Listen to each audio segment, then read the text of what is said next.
يوم لا ينفع مال ولا بنون إلا من أتى الله بقلب سليم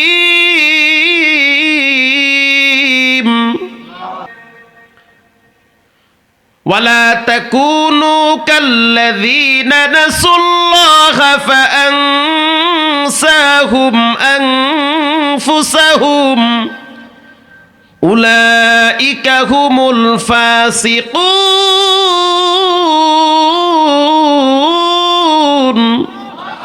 الله وبركاته.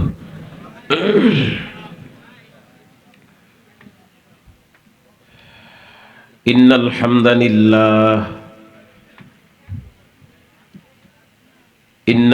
لله الأكرم الذي خلق الإنسان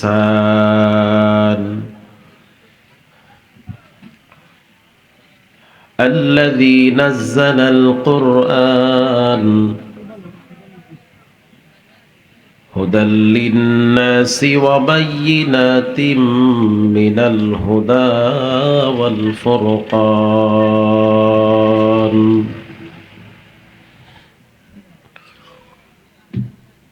وخلق الإنسان وكرم وعلمه من البيان ما لم يعلم ونشهد أن لا إله إلا الله وحده لا شريك له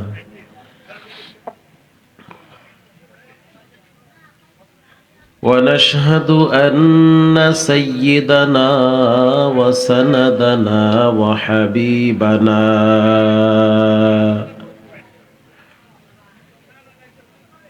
وحبيب ربنا وطبيبنا وطبيب قلوبنا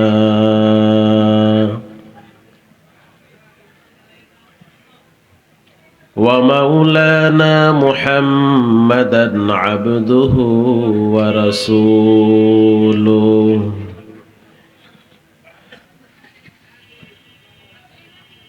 الذي أرسله الله تعالى بالحق بشيرا ونذيرا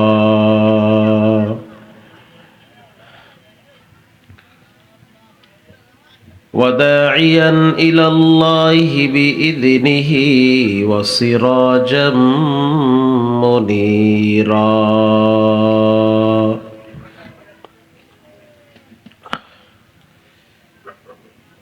أما بعد فأعوذ بالله من الشيطان الرجيم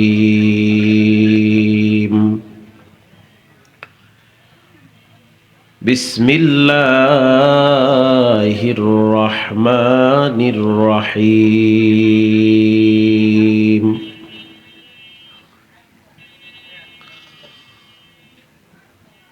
إنما المؤمنون الذين إذا ذكر الله وجلت قلوبهم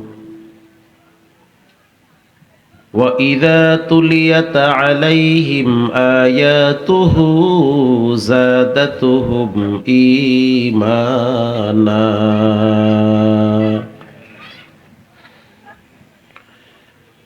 إيمانا وعلى ربهم يتوكلون.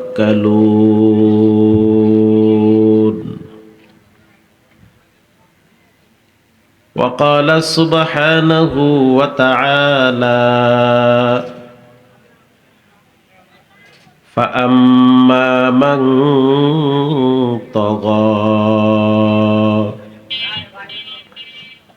وآثر الحياة الدنيا فإن الجحيم هي المأوى.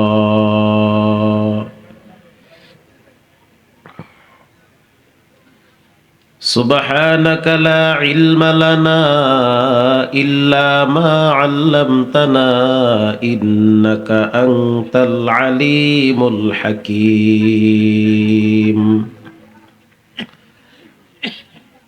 رب اشرح لي صدري ويسر لي أمري واحلل عقدة من لساني يفقه قولي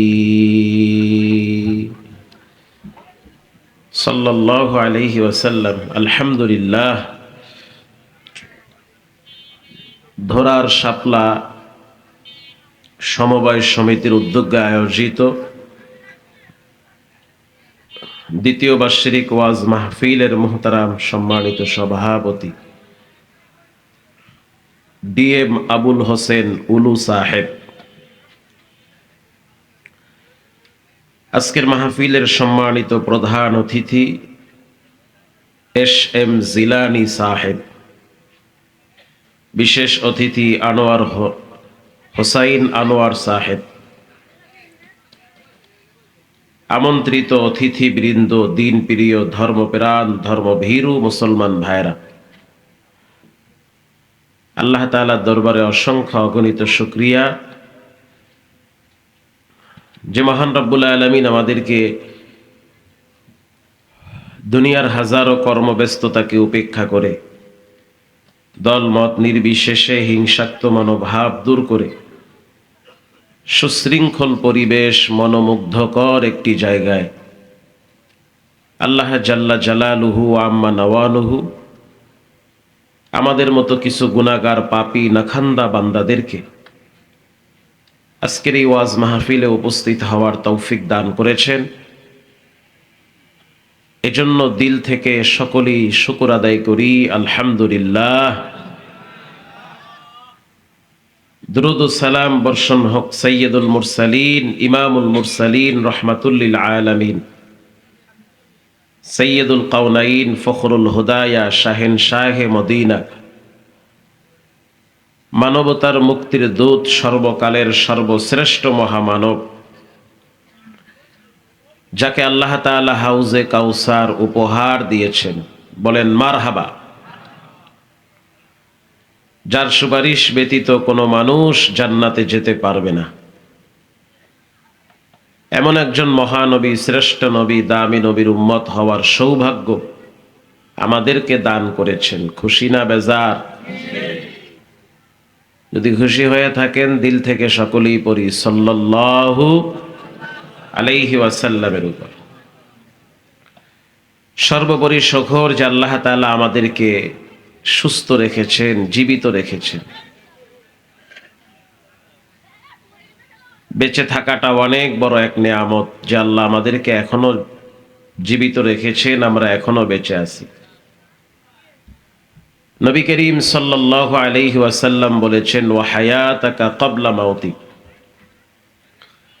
তোমাদের মৃত্যু আসার আগে তোমরা তোমাদের হায়াতকে মূল্যায়ন করো। মানুষের হায়াত হঠাৎ ফুরিয়ে যাবে।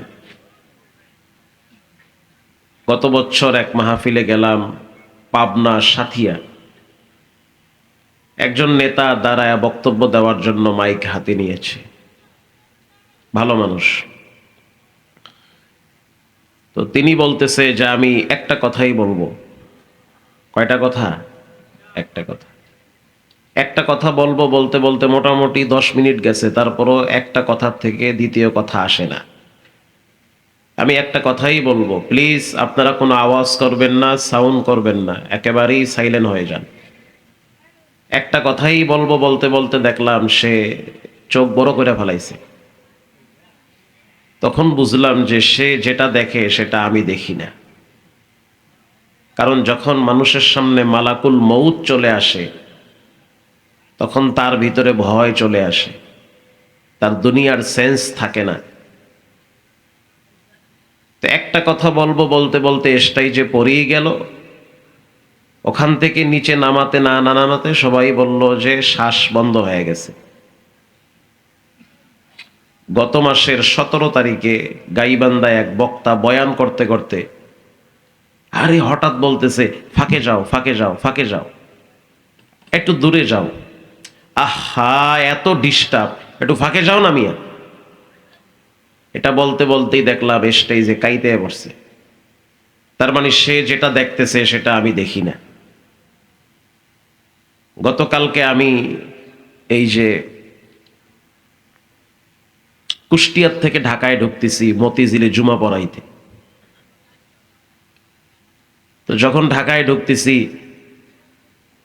ভাঙ্গা একটা এলাকার নাম হলো রাজবাড়ী পাংশা, পাংশা পুলিশ দাঁড়ায় আছে, এত পুলিশ। পরে দেখলাম পলিথিন দিয়া ঢাইকা রাখছে রাস্তার উপরে। আরে কি ঢাকলো? পরে তাকায় দেখলাম পলিথিনের সাথে রক্ত লেগে আছে। সামনে আগায় দেখলাম 3-4টা গাড়ি দুমড়ে মুচড়ে বেঁকা হয়ে আছে। তখন বুঝলাম যে ভয়াবহ গাড়ি অ্যাক্সিডেন্ট হয়েছে। তো পুলিশের বক্তব্য হলো যে হুজুর আপনি চলে যান, এখানে বেশিক্ষণ দাঁড়ায় থাকলে আপনার ভয় লাগবে, কারণ লাশের যে অবস্থা, সুস্থ মানুষ দেখলে অসুস্থ হয়ে যাবে। মানে কানে হেডফোন লাগানো আছে, মোবাইল যে কোথায় গেছে কেউ জানে না। হয়তো গান শুনতে শুনতে ঢাকায় আসতেছিল, অথবা কোরআন তেলাওয়াত শুনতে শুনতে ঢাকায় আসতেছে। কিছু একটা তো শোনার জন্যই কানে হেডফোন দিছে, কি ভাই ঠিক না? তো সে কি জানে যে ঢাকায় যাওয়ার আগে পাংশা মোড়ে আজরাইল দাঁড়ায় আছে? জানে? জানে না। হায়াত নামের রেলগাড়ি ওখানেই থেমে গিয়েছে। ও হায়াতাকা ক্বাবলা মাউতিক, রাসূল বলেন তোমরা তোমাদের হায়াতকে মূল্যায়ন করো। হায়াত ফুরায় গেলে আর পাওয়া যাবে? যাবে না। হায়াত বড় দামি জিনিস, এটা ফুরায় গেলে আর পাওয়া যায় না। গত শুক্রবার ফজরের নামাজের আগে কুমিল্লা ইলেটগঞ্জ একটা এলাকার নাম, 9 জন মানুষ এক জায়গায় মারা গেছে। এক জায়গায় জায়গায় স্পট ডেট, 9টা তারা তাজা প্রাণ। তার ভিতরে 3 জন সেনা কর্মকর্তা ছিল, সেনা কর্মকর্তা, আর্মি। ছুটিতে হয়তো বাড়িতে যাচ্ছে। সেখানে এমনও যুবক ছিল যে কক্সবাজার থেকে শুটকি নিয়ে ঢাকায় যাচ্ছে। আল্লাহর সিদ্ধান্ত, কিচ্ছু করার নাই। কুল্লু নাফসিন যায়িকাতুল মাউত। পৃথিবীর সব আয়াত যদি মানুষ অস্বীকার করে, মৃত্যুর আয়াত এটা অস্বীকার করার সুযোগ আছে? মরতে হবে। এজন্য প্রত্যেকটা মুসলমানের উচিত ভালো কাজের পক্ষে থাকা, ন্যায়ের পক্ষে থাকা, ইনসাফের পক্ষে থাকা, আল্লাহর দ্বীনের পক্ষে থাকা, কোরআনের পক্ষে থাকা। তোমরা ভালো কাজের সহযোগী হও, যদি না পারো বিরোধিতা করিও না। যদি করো তাহলে পরিণাম মোটেও ভালো হবে না। আমার খুব কষ্ট লাগলো যে আমি খুবই মর্মাহত। এজন্য মর্মাহত, ব্যথিত এবং প্রচন্ড আঘাতপ্রাপ্ত হয়েছে। এখানে মাহফিল হচ্ছে, শুনতেছি আশেপাশে কোথাও নাকি ডেকসেট বাজায়া গান বাজানো হচ্ছে। মাহফিলে আসার জন্য অনেককেই নিষেধ করা হয়। এটা প্রতিহিংসা ছাড়া আর কিছু হতে পারে? এমনটা কি করা উচিত? করা উচিত। কোরআনের মাহফিলে সবাই আসবে, সব দলের মানুষ আসবে। যিনি বক্তা তিনি কোরআন এবং হাদিসকে সামনে রেখে হেদায়েতের উদ্দেশ্যে সবার জন্য বয়ান করবে, ঠিক না বেঠিক? আশেপাশে এদিক সেদিক যারা বিক্ষিপ্ত ভাবে আছেন, আপনারা ওয়াজের প্যান্ডেলে চলে আসেন। হাঁটাহাঁটি দেখতেও ভালো দেখায় না। আর এমন যেন না হয় যে তবারক দেওয়ার আগে ভিতরে জায়গা আর হয় না। যদি এমনটা হয় তাহলে কিন্তু আমি ওয়াজ ফজর পর্যন্ত করবো, দেখো তবারক খাওয়ার পার্টি কই যায়। কি চাচা, ঠিক না বেঠিক? এখন যদি আপনারা প্যান্ডেলের ভিতরে ওয়াজ শোনার জন্য না আসেন, ইনশাআল্লাহ আমিও ঠান্ডা মাথায় বইছি। আমার এত টেনশন নাই। আস্তে আস্তে ওয়াজ করবো, ঠান্ডা মাথায় ওয়াজ করবো, ধীরে ধীরে বয়ান করি আমি। আমার ইচ্ছা 12টার ভিতরে আমি দোয়া করে দেব ইনশাআল্লাহ। কিন্তু যদি দেখি দোয়ার আগে আগে অনেক মানুষ এসে ভিতরে বসার জন্য পাগল হয়ে গেছে, তাহলে কিন্তু আমি 12টার থেকে আবার নতুন ওয়াজ শুরু করব। কি চাচা, ঠিক না বে ঠিক? এখন তবারক খাওয়ার পার্টি এরা আস্তে আস্তে চলে যাবে, তবারক ঠান্ডা হয়ে যাবে, আমি গাড়ির পিছনে করে সব নিয়ে যাব, ঢাকায় মাদ্রাসা ছাত্রদেরকে খাওয়াইয়া দেব, দোয়া করবে, মাহফিল সফল হয়ে যাবে। ঠিক না বে ঠিক? আশেপাশে যুবক ভাইয়েরা, মুরব্বী বাবারা যারা এদিক সেদিক ঘুরতেছেন, মোবাইল, বিড়ি, টিভি, চা এগুলো নিয়ে যারা ব্যস্ত আছেন, তারা ওয়াজের প্যান্ডেলে চলে আসে। আমরা একটা তাকবীর দিব, একটা গলাও কৃপণতা করবেন না। আপনার গলার চেয়ে আমার গলার পাওয়ার বেশি, চিল্লান লাগে আমার বেশি। অতএব আপনি আওয়াজ দিবেন, এই আওয়াজের ফাঁকে সব মুসলমানরা যেন ভিতরে বসে যায়। নারায়ে তাকবীর। ওই যে অনেকেই মুখ বন্ধ করে বয়ে রয়েছে, একটু মুখটা খুইলা আল্লাহর নামের তাকবীর দেন। লিল্লাহে তাকবীর। কোরআন সুন্নাহর আলো। মারহাবা বলেন। মাশাআল্লাহ। এই তো লাইনে আসছে। আপনারা কি ঘুমায় গেছেন? আমি কি একটু পরীক্ষা করব? কে কে ঘুমাইছেন 2 হাত তুলে আল্লাহকে দেখান। সব ভুল। কি ঘুমায় গেছেন আপনারা? এই যুবক ভাইরা ভিতরে বসেন, জায়গা আছে তো, ভাইরা বসে পড়েন ভিতরে। কারেন্ট 12টায় দোয়া করে দিব। যদি আমি 12টার পরে দেখি যে লোক আসতেছে, তাহলে কিন্তু আমি বয়ান আবার 12টার থেকে নতুন করে স্টার্ট দিব। সূরা ইউসুফের তাফসীর করব, ফজরের নামাজ পড়ে যাবো এখান থেকে ইনশাআল্লাহ বলেন। অতএব ফাও আমারও খেপাইয়েন না, আপনারাও কষ্ট করেন না। কর্তৃপক্ষ অনেক কষ্ট করে তবারক পাকাইতেছে, যেই সুন্দর ঘ্রাণ আর যে গরুর গোছের বাড়ি, সুবহানাল্লাহ। অতএব আগে আগে চলে আসেন, তবারককে কষ্ট দিয়েন না।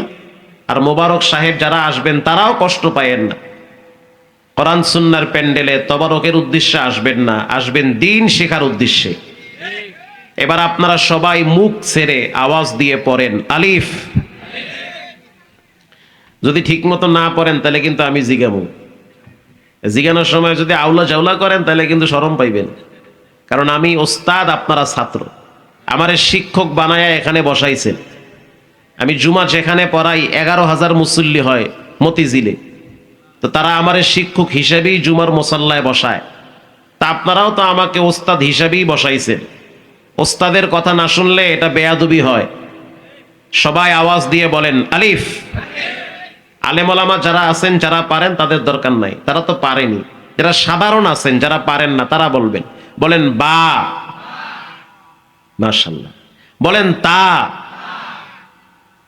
এবার শুধু বাতাস বের হবে, আওয়াজ হবে না। বলেন থা। বলেন জিম। একটু খামি দেন, বলেন জিম। মাশাআল্লাহ। বলেন হা। আওয়াজ ছেড়ে দিয়ে বলেন খ। বলেন দাল। মাশাআল্লাহ। বলেন দাল। বলেন জা। মারহাবা। বলেন সিন। এই তো হইতেছে। এবার বলেন শিন। সিন আর শিন পার্থক্য আছে না নাই? সালাম দেওয়ার সময় কি সিন আগে না শিন আগে? কি ভাই, সিন আগে না? অনেকেই তো আউলা জাউলা কইরা হালায়, শাম আলাইকুম। হুজুরে কয় শুকুর, সুকুন সুকুন। আরে সুকুন কা? তোমার শিন আমার এখানে লই আইছে, শিনের নক্তা এদিকে আয়া পড়ছে। তো আসসালামু আলাইকুম হবে, আসসালামু আলাইকুম হবে না। বলেন সিন। এই তো, এটা শাবান মাস। এই মাসে হাফেজ সাহেবরা কোরআন শরীফ ধার দেয়। মারহাবা বলেন। এই যে আসার সময় কয়েক পারা পড়লাম, যদিও চোখে ঘুমের যন্ত্রণায় মাথা খাড়া করাইতে পারি না, তারপরও তেলাওয়াত করতে হবে। তারাবি আসতেছে না, 15 দিন পরামু ঢাকায়, বাকি 15 পরে চলে যাব মক্কায় ইনশাআল্লাহ। ইনশাআল্লাহ বলেন ইনশাআল্লাহ। তো রমজান মাসের আগের মাস হলো তেলাওয়াত করার মাস, কোরআন শরীফ ধার দেওয়ার মাস। সাহাবায়ে কেরাম কোরআন শরীফ তেলাওয়াত করতো বেশি বেশি শাবান মাসে। এবার বলেন সদ। মাশাআল্লাহ। বলেন দদ। বলেন ত। সাইরা দেন। বলেন ত। বলেন জ। বলেন আইন। বলেন গাইন। আগে তো পড়তেন গাইন, কি চাচা ঠিক না? আইন গাইনের দিন আছে? আগে পড়তেন গাইরিল মাগদুবি আলাইহিম ওয়ালাদ-দাল্লিন, ওরে টান। কিন্তু এখন পড়তে হয় গায়রিল মাগদুবি আলাইহিম ওয়ালাদ-দাল। এই তো। এবার বলেন ত হচ্ছে, বলেন জ, বলেন আইন, বলেন গইন, বলেন ফা। সাইরা দেন আওয়াজ ফা। মাশাআল্লাহ। বলেন কফ। কফ কইতে গিয়ে একটা ধাক্কা মারবেন ভিতরে, এগুলো শুদ্ধ করা তো ফরজ ভাই, এটি না শিখলে তো নামাজও পারবেন না। বলেন কফ। মাশাআল্লাহ। বলেন কাফ, বলেন লাম, এবার বলেন মিম, বলেন নুন, বলেন ওয়াও। ওয়াও কইলে সমস্যা, বলেন ওয়াও। এই তো। বলেন হা। হা কওয়ার সময় ভিতরে একটা ঝাঁকি মারেন, হা। এই তো। বলেন হামজা, বলেন ইয়া, বলেন সুবহানাল্লাহ, বলেন আলহামদুলিল্লাহ। এবার গলা ছেড়ে আওয়াজ দিয়ে বলেন আল্লাহু আকবার। আলহামদুলিল্লাহ। আপনারা কেমন আছেন? আলহামদুলিল্লাহ। মুনাফিকরা কখনোই ভালো থাকতে পারে না, হিংসুকরা কখনোই ভালো থাকতে পারে না। যারা অহংকারী তারা কি ভালো থাকতে পারে? পারে না। যারা সাদা দিলের মানুষ, যারা সাদা দিলের মানুষ, তারা যদি কষ্ট করেও সংসার চালায়, তারপরেও তাদের দিলে একটা মানসিক প্রশান্তি আছে। আল্লাহ বলেন কাদ আফলাহা মান যাক্কাহা, ওই ব্যক্তি সফল যে ব্যক্তি তার আত্মাকে পরিশুদ্ধ করেছে। মারহাবা বলেন। যার দিল যত ভালো তার দিন কালও তত ভালো। সমাজে একটা স্লোগান হচ্ছে সমাজ বাঁচাও দেশ বাঁচাও। এই দেশের ভিতরে যত খুন খারাপি হয়, যত জুলুম নির্যাতন অত্যাচার হয়, বলেন এগুলো কি দেশের মানুষ করে না বাহিরের মানুষ করে? সোনার ছেলেরা, সোনার ছেলে, রূপার ছেলে, পিতলের ছেলে, এরাই তো করে। দেশ বাঁচাও সমাজ বাঁচাও, চমৎকার স্লোগান। দেশকেও বাঁচাতে হবে, সমাজকেও বাঁচাতে হবে। এই স্লোগানের পূর্বে একটি স্লোগান মনে রাখতে হবে। প্রত্যেকটা মা বাবা যদি তার সন্তানদেরকে বাঁচায় মাদক থেকে, ইয়াবা থেকে, সমস্ত হারাম সম্পর্ক থেকে, প্রত্যেকটা মা বাবা যদি তার সন্তানদেরকে বাঁচায়, দেশও বাঁচবে, সমাজও বাঁচবে, ছেলে মেয়েও বেঁচে যাবে। আসতে বলবেন না, জোরে বলেন ঠিক না ঠিক? এজন্য ছেলে মেয়েদেরকে অশ্লীলতা, বেহায়াপনা, লীললজ্জতার থেকে বাঁচাতে হবে ইনশাআল্লাহ। কারণ ছেলে মেয়ে হলো মা বাবার চোখের শীতলতা, দিলের প্রশান্তি। আমার মাসুম বাচ্চা যখন ফজরের পরে দেখি কয়েকটা বই বুকে নিয়ে ঠান্ডায় কাঁপতে কাঁপতে মাদ্রাসায় যায়, তখন তো আমার চোখ শীতল হয়ে যায়, দিলে প্রশান্তি আসে। ফজরের পরে কত মানুষ ফজর বাদ দিয়ে ঘুমিয়ে থাকে, 10টার সময় ঘুম থেকে উঠে। আবার কত মায়ের সন্তানেরা ফজরের টাইমে আল্লাহর কুদরতি কদমে সেজদায় লুটিয়ে পড়ে। আল্লাহু আকবার বলেন। তো সন্তান হলো মা বাবার দিলের প্রশান্তি, চোখের শীতলতা। আবার এই সন্তানও হলো মা বাবার জন্য গজবের কারণ। টাঙ্গাইলে বয়ানে গেলাম, নাগরপুর। তো নাগরপুরে ওয়াজে যাওয়ার পরে সেখানে যিনি সভাপতি ছিল তিনি হলো হাফেজ সালেহ আহমদ তাকরিমের বাপ। মারহাবা। বিশ্বজয়ী হাফেজ সালেহ আহমদ তাকরিম। তা আমি বয়ান করতেছিলাম হাফেজদের ফজিলত সম্পর্কে। তিনি যে তাকরিমের বাপ এটা আমার পরিচয় ছিল না। তো বয়ানের ফাঁকে দেখলাম তার চোখের পানি বেয়ে বেয়ে দাড়ি ভিজে, জামা ভিজতেছে। তো কর্তৃপক্ষের একজন বলল, হুজুর উনি কিন্তু তাকরিমের বাবা। তখন আমি বুঝলাম আজকে তার চোখের পানি এটা কষ্টের না, এটা আনন্দের কান্না। কারণ তার সন্তান পৃথিবীর অর্ধশত রাষ্ট্রকে পিছনে ফেলে বাংলাদেশের লাল সবুজের পতাকাকে উড্ডীন করে 14 বছরের একটা বালক কোরআন প্রতিযোগিতায় প্রথম স্থান দখল করেছে। ঠিক না ব্যাঠিক? এটা হলো বাবার দিলের শান্তি। আর আপনার ছেলে সারা রাত পাবজি, ফ্রি ফায়ার, টিকটক নিয়ে ব্যস্ত থাকে। আপনার সন্তান লেখাপড়ার ঘরে আগুন ধরায়া দিছে। আপনার চোখের সামনে 13 আইটেমের চুলের ডিজাইনে উপরে আবার লাল রঙের বেগুনি কালার লাগাইছে। আপনি তো কন নাউজুবিল্লাহ, হেরা তো কয় আউজুবিল্লাহ। যখন বাবাকে বলি যে এমন কেন, বাবাই চোখের পানি ছেড়ে কাঁদে আর কষ্টের কথা বলে। সঙ্গ দোষে ছেলে মেয়ে নষ্ট হয়ে গেছে। আমি বলি বর্তমান সমাজের ছেলে মেয়েরা সঙ্গ দোষের চেয়ে বেশি নষ্ট হয় মা বাবার কারণে। আমরা 7টা ভাই বোন, আজ পর্যন্ত আব্বার চোখের দিকে তাকায়া কথা বলার সাহস তো হয় না। এখনো পর্যন্ত বাড়িতে গেলে আব্বার সামনে বইসা আসন দিয়া খাওয়ার সেই ভয় অন্তরে যে আব্বার সামনে আসন দিয়ে খাবো, এটাও বসি না ডরে। আর আপনি আপনার ছেলেকে ডাইনে বললে বামে যায়, বামে বললে ডাইনে যায়। মোবাইলের জন্য, হুন্ডার জন্য রাত্রিবেলা আপনারে হুমকি দেয়। মাঝে মাঝে শিক্ষিত সমাজের ছেলে মেয়েরা মা বাবাকে বৃদ্ধাশ্রমে ফালায়। কখনো কখনো নিজের সন্তান বাবার কল্লায় ছুরি ধরে টাকা চায়। কি ভাই, আছে না নাই? এজন্য রাসূল বলেছেন কুল্লু মাউলুদুন ইউলাদু আলাল ফিতরা, প্রত্যেকটা সন্তান জন্মগ্রহণ করে ইসলামের উপরে, নিষ্পাপ। আপনার ছেলেটাও নিষ্পাপ, আপনিও নিষ্পাপ হয়ে দুনিয়ায় আসছেন। নবীজি বলেন নষ্ট বানায় কারা জানো? না জানি না হুজুর, আপনি জানায়া দেন। নবীজি বলেন নষ্ট বানায় মা আর বাবা। ঠিক না বেঠিক? আব্বা আম্মা মিথ্যা শিখায়। ভোলায় ওয়াজে গেছি, মন পুরায়। ফজরের টাইমে দেখি মসজিদের বারান্দায়ও জায়গা হয় না। মজার বিষয় হলো ম্যাক্সিমাম মসজিদগুলার প্রথম 3 কাতার যুবকদের দখলে থাকে। সুবহানাল্লাহ, বাইতে গিয়ে কইয়েন। এই দৃশ্য কি আপনাদের দেশে আছে? নাই। শীত যত বাড়ে মুসল্লি কি বাড়ে না কমে? ট্যাঙ্কির পানি তো কমে না।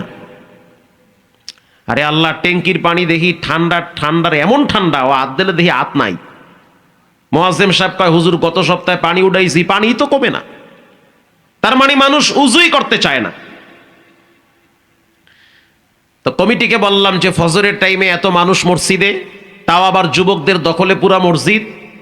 ছোট ছোট 9-10 বছরের বাচ্চারা বারান্দায় শীতের ভিতরে কাঁপে আর কয় সুবহান রাব্বিয়াল আলা। আর এক দেশে আসছি, এ মনে হচ্ছে মদিনার জিন্দিগি চলতেছে। মারহাবা বলেন। তো কমিটির লোকজন বলতেছে হুজুর আমরা ফজরের টাইমে ফজরের কমিটি গঠন করছি, যে এই কমিটির কাজ হলো ফজরের টাইমে কোন ঘরে পুরুষ মুসলমান আছে আর ওই ঘরের পুরুষ মুসলমান মসজিদে আসবে না, তার খোঁজ খবর নিব না, এটা হতে পারে না। তার বাড়িতে গিয়ে খবর নেই, ভাই আপনি মুসলমান, আপনি কেন ফজরে আসলেন না মসজিদে? আপনার উপরে তো ফরজ দায়িত্ব মসজিদে এসে জামাতের সহিত নামাজ পড়া। এই যুব কমিটি সভাপতির বয়স হয়েছে 19 বছর। কি মজার বিষয় না? ক্যাশিয়ারের বয়স হয়েছে 17 বছর। আমি বললাম সেক্রেটারি কে? কয় আমার নাতি। হে কোথায়? কয় স্কুলে। 9-এ পড়ে না 10-এ পড়ে। এরা হয়েছে কমিটি, ফজরের কমিটি। মারহাবা বলেন। তারাও যুবক, তুমিও যুবক। বলতে পারেন হুজুর ভোলার ভিতরে কোথায় না কোথায় কি কন না কন। আরে ভাই, ঢাকা ধানমন্ডিতে গিয়ে দেখেন তাকওয়া মসজিদে, গুলশান আজাদ মসজিদে গিয়া দেখেন বড় বড় সচিবদের ছেলেরা ফজরের টাইমে প্রথম কাতারে সেজদায় লুটিয়ে পড়ে। ইংলিশ মিডিয়ামে পড়ে, অথচ সে আল্লাহকে ভুলে না, প্রতিদিন সালাত আদায় করে। সবাই কি আর জানতে জানতে জানোয়ার হয়ে যায়? কিছু তো মানুষ আছে। তো মজার একটা কথা শুনাইলো যে হুজুর একদিন আমাদের মহল্লার মানিক ভাই মসজিদে আসে নাই, তা আমরা 10 জন যুবক গেছি তার বাড়িতে। গিয়া দরজার সামনে দাঁড়ায় ডাক দিছি, মানিক ভাই। মানিক ভাই চিন্তা করছে যে শীত, আজকে বুঝি মসজিদে কেউ যায় নাই, তা আমি ঘরে ঘুমায় থাই। কিন্তু মজার বিষয় হলো সবাই গেছে, মানিক ভাই একা যায় নাই। বাড়ির সামনে আয়া ডাকতেছে, মানিক ভাই ঘরে আছেন না ঢাকা গেছেন? মানিক ভাই তো কম্বলের ভিতরে। এ তো খুব লজ্জা পাইতেছে যে আমি এদের সামনে কেমনে যাই, লজ্জার বিষয়। কিছুক্ষণ পরে আবার ডাক দিছে, মানিক ভাই ফজরের নামাজে আপনারে মসজিদে দেখলাম না, আপনি কি অসুস্থ? একটা মানুষ প্রতিদিন যদি ফজরে মসজিদে আসে, হঠাৎ যদি না আসে, তো আপনাদের দায়িত্ব না তার খোঁজ খবর নেওয়া? এটাই তো সুন্নত, এটাই তো সুন্নতে নববী। লোকটা প্রতিদিন মসজিদে আসে, আজকে কেন আসলো না? ও তো মারাও যেতে পারে। তো মানিক ভাই তার বাচ্চা মেয়েটাকে বলতে, এটা কি সত্য কথা না মিথ্যা কথা? মানিক ভাইয়ের বাচ্চা গিয়া বলতে আছে, চাচ্চু আব্বু বলছে আব্বু ঘরে নাই। বলেন ঝামেলা বাড়লো না কমলো? তাহলে এই মিথ্যা কথাটা শিক্ষা দিছে কে? আব্বা। বলেন কে? আব্বা। তখন চিন্তা করলাম, ওরে আল্লাহ, নবীর হাদিস তো 1400 বছর আগে বলছে, ওই কথা তো এখন বাস্তব ফলতেছে। এখন এই বাচ্চা বড় হওয়ার পরে যখন বাবায় বলবে, কি ব্যাপার আম্মু, তুমি কি বাসায় আছো না স্কুলে গেছো? তখন মেয়ে আর একটা ছেলের সাথে রিস্কায় ঘুরবে আর বলবে, আব্বু আমি কিন্তু স্কুলে কোচিং করতেছি। ঠিক না ব্যা ঠিক? কারণ শিক্ষাটা মিথ্যার আবাস ঘর থেকে পেয়েছে। এজন্য রব্বুল আলামিন বলেন, নবী আপনি জানায় দেন, as-sidqu yunji wal kizbu yuhlik। সত্য মানুষকে বিজয় এনে দেয়, মিথ্যা মানুষকে ধ্বংস করে দেয়। ঠিক না ব্যা ঠিক? কোরআনের ভিন্ন এক আয়াতে রব্বুল আলামিন বলেন, ইয়াউমা লা ইয়ানফাউ মালু ওয়ালা বানুন ইল্লা মান আতাল্লাহা বিকলবিন সালিম।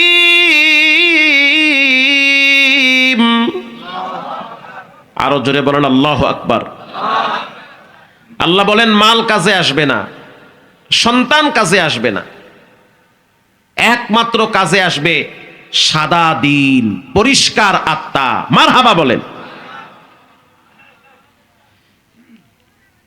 আল্লাহর নবীর সাহাবী মুআজ ইবনে জাবাল বলেন, আসরের নামাজের পর আমরা তাকায়া দেখলাম বিশ্বনবী মসজিদের বারান্দায় বসে আছে। আর এক বর্ণনায় আসছে, আসরের নামাজের আগে বিশ্বনবী মসজিদের বারান্দায় বসে আছে। চতুর্দিকে সাহাবায়ে কেরাম নবীকে ঘিরে ধরে বসে আছে। আল্লাহর হাবিব বলল, শোনো, এই মুহূর্তে একজন ব্যক্তি জুতা হাতে নিয়া আল্লাহর ঘর মসজিদে প্রবেশ করবে, উজুর পানি দাড়ি বেবে টপকায়া পড়বে। ওই ব্যক্তিটা সাধারণ কোনো ব্যক্তি নয়, ওই ব্যক্তি হলো আল্লাহর জান্নাতের মেহমান। আর জোরে সুবহানাল্লাহ। সাহাবায়ে কেরাম তাকায়া দেখতেছে, ঠিকই তো, বাম হাতে জুতা, উজুর পানি বায়া বায়া পড়তেছে, আর আল্লাহর ঘর মসজিদে ঢুকতেছে, দুইটাই নবীরে সালাম দিছে। সাদ বিন আবি ওয়াক্কাস রাদিয়াল্লাহু তাআলা আনহু বলেন, 3 দিন পর্যন্ত আমি তার সাথে ছিলাম, দেখছি তার গোপন কি আমল আছে, যে আমলের বরকতে রাসূল বলেছেন সে যাবে জান্নাতে। 3টা দিন পর বুঝতে পারলাম তার বাড়তি কোনো আমল নাই। প্রত্যেক দিন 5 ওয়াক্ত সালাত মসজিদে এসে আদায় করে, হালাল খায়, গালাগালি করে না, মানুষের সাথে মুনাফিকি করে না। সাদ বিন আবি ওয়াক্কাস বলল, ভাই, মুআজ ইবনে জাবাল বলল, ভাই, 3টা দিন আপনাকে আমি অবজারভেশন করেছি, আপনার পিছনে আমি 3টা দিন পর্যন্ত সময় দিয়েছি যে আপনার কোনো গোপন আমল আছে কিনা, কিন্তু 3 দিনের ভিতরে আপনার কোনো গোপন আমল দেখি নাই। অথচ বিশ্বনবীর জবান মোবারকে শুনেছি আপনি নাকি জান্নাতের মেহমান হবেন। সাদ বিন আবি ওয়াক্কাস বলল, দুইটা কারণে হয়তো নবী আমার ব্যাপারে জান্নাতের সুসংবাদ দিছে। এক নম্বরে, আমার অন্তরের ভিতরে খোদার কসম কারো প্রতি বিন্দু পরিমাণ কোনো হিংসা বিদ্বেষ নাই। সুবহানাল্লাহ বলেন। কারণ কারো প্রতি কোনো হিংসা বিদ্বেষ আছে? নাই। দুই নম্বরে, আমি সব সময় নিজেকে ছোট মনে করি। আমি আমার চোখে আমাকে ছোট মনে করি, আর আল্লাহর কাছে দোয়া করি, মালিক মানুষের নজরে আমার মর্যাদা বাড়ায়া দেন। এই দোয়াটা আমি নবীর কাছ থেকে শিখছি। আল্লাহুম্মা আল্লাহুম্মা জাআলনি ফি আইনি সাগীরা ওয়া ফি আ'য়ুনিন নাসি কাবীরা। রব্বুল আলামিন, আপনি আমার চোখে আমাকে ছোট বানায়া দেন। মারহাবা বলেন। আমি কিছুই না, এখানে যারা আছে সবার জুতা টানার যোগ্যতাও রাখি না, আমি কিচ্ছু না আমি।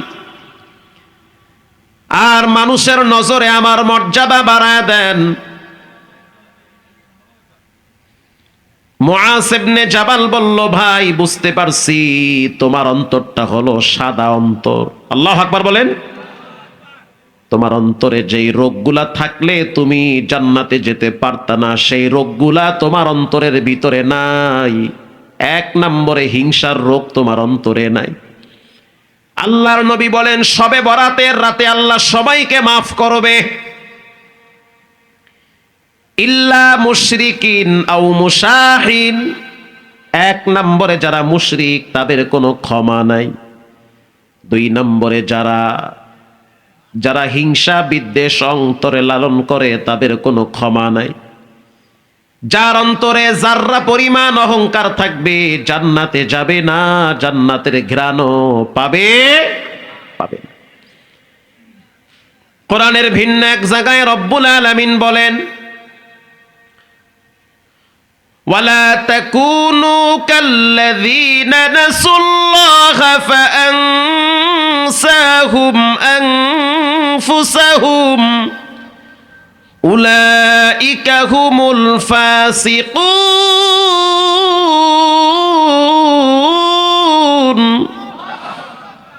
রব্বুল আলামিন বলেন, তাদের মতো হইও না, তাহলে কিন্তু ধরা খাবা। তাদের মতো হওয়া যাবে না যারা আমাকে ভুলে গিয়েছে। বক্তা সাপ সাবধান, তাদের মতো হইও না যারা আমি আল্লাহকে ভুলে গেছে। কে বলেছে? আল্লাহ কইছে। তাদের মতো হইও না যারা আমি রবের হুকুমকে বৃদ্ধাঙ্গুল দেখায়। তাদের মতো হইও না যারা আমার প্রতি অকৃতজ্ঞ। তাদের মতো হইও না যারা আমার বিরোধিতা করে, তাদের মতো হওয়া যাবে না। রব্বুল আলামিন বলেন, যারা আমার সাথে নাফরমানি করে তাদের মতো হওয়া যাবে না। আজান হওয়ার পরে যারা নামাজের গুরুত্ব দেয় না তাদের মতো হওয়া যাবে, তাদের মতো হইও না, হইলে কিন্তু বিপদ। মসজিদে একামত চলতেছে, তারপরেও চাচাকে দেখি চায়ের দোকানে বসে বিড়ি আর টিভি নিয়ে ব্যস্ত আছে, কোনো পরিবর্তন নাই। কথা কন না কা? আমি বলি নাই, রব বলেছেন, তাদের মতো হইও না যারা আমার আওয়াজ কানে যাওয়ার পরেও আমাকে মূল্যায়ন করে না। নেতা যদি ডাক দেয় জুতা থুইয়া দৌড় মারে। কথা কন না কা? রব যখন তাকে মসজিদে ডাকে তখন তার ভিতরে কোনো পরিবর্তন নাই। আল্লাহ বলে, বান্দা খবরদার, তাদের মতো যদি হও তাহলে কিন্তু তুমি তোমাকেই চিনবা না, আত্মভোলা করে দিব। নিজের ঘরে সম্মান পাবা না। সন্তানদের কলিজার ভিতর থেকে তোমার প্রেম ভালোবাসা উঠে যাবে। স্ত্রীর ভিতরে তোমার প্রতি বিদ্বেষ তৈরি হবে, তোমার অন্তরের প্রতি তার ভালোবাসা দুর্বল হয়ে যাবে। আব্দুল্লাহ ইবনে আব্বাস রাদিয়াল্লাহু তাআলা আনহু বলেন, যখন রব কোনো বান্দারে ভালোবাসে তখন জমিনের মানুষগুলাও তারে ভালোবাসে। ওই মানুষ যখন মারা যায় তার জন্য আসমানও কাঁদে, জমিনও কাঁদে। আল্লাহু আকবার বলেন। তার জন্য মানুষ কাঁদে। তার ইন্তেকালের পরে মানুষ অনেক দূর থেকে তার জানাজায় হাজির হয়। আকাশেতে লক্ষ তারা, এক চাঁদের আলো। লক্ষ যুবক হইতে একজন ওসমান হাদি ভালো। ঠিক না ব্যাঠি? কেমনে ঠিক? দেখলাম তো অনেক মানুষ তার জন্য দোয়া করতেছে, বাচ্চারা পর্যন্ত তার কবরের পাশে দাঁড়ায় কাঁদতেছে। তা আমি মরলে কয়জনে দোয়া করবে? আমনে মরলে কয়জনে দোয়া করে আল্লাহই জানে। দল বুঝি না, মত বুঝি না, শুধু একটা কথাই বুঝি, যার অন্তরে ঈমান আছে, তাকওয়া আছে, আল্লাহরে ভয় করে, রাসূলকে মানে, তার মৃত্যুর পরে লক্ষ কোটি মানুষের কলিজায় তার ভালোবাসা জাগায় দেয় কে? প্রিয় ভাইয়েরা আমার, আমি আপনাদের সামনে সূরা আনফাল থেকে একটি আয়াত তেলাওয়াত করেছি। রব্বুল আলামিন বলেন, যার ভিতরে 5টা গুণ থাকবে তার ঠিকানা হবে আল্লাহর জান্নাতে। 1 নম্বরে, ইন্নামাল মুমিনুনা আল্লাযীনা ইযা যুকিরাল্লাহ, নিশ্চয়ই যারা মুমিন, যারা ঈমানদার, আল্লাহ তাদেরকে বড় ভালোবাসে। সুবহানাল্লাহ বলেন। যাদের ভিতরে আল্লাহর প্রেম, রাসূলের মহব্বত আছে, তাদেরকে ভালোবাসেন কে? নিশ্চয়ই যারা ঈমানদার। ঈমানদারের সামনে যখন রবের কথা বলা হয়, রব্বুল আলামিন বলেন, তখন তাদের কলিজার ভিতরে আমার ভয় কম্পন শুরু হয়। ওয়াজিলাত কুলুবুহুম, আমার কথা, আমার আলোচনা, আমার আয়াত যখন তাদের সামনে পড়া হয়, তখন তাদের অন্তরে ভয় আসে। যেমন আজকের জুমায় বয়ান করলাম, রব্বুল আলামিন বলেছেন, ইয়া আইয়ুহাল্লাযীনা আমানু কু আনফুসাকুম ওয়া আহলিকুম নারা। আল্লাহ বলেন, হে ঈমানদার, তোমাদেরকে আগুন থেকে বাঁচাও, আগুন থেকে বাঁচাও।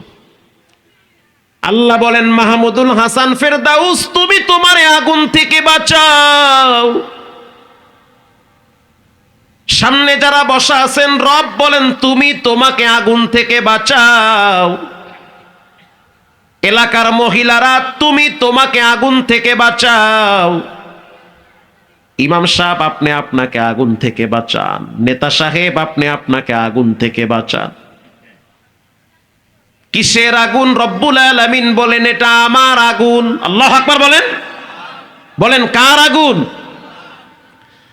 হাদিসের কিতাব খুললাম, তাকায়া দেখলাম, রব্বুল আলামিন জাহান্নামের আগুনটার পাওয়ার এত বেশি দিয়েছে, দুনিয়ার আগুনের চাইতে 69 গুণ পাওয়ার হবে জাহান্নামের আগুন। 69 গুণ পাওয়ার হবে জাহান্নামের আগুন।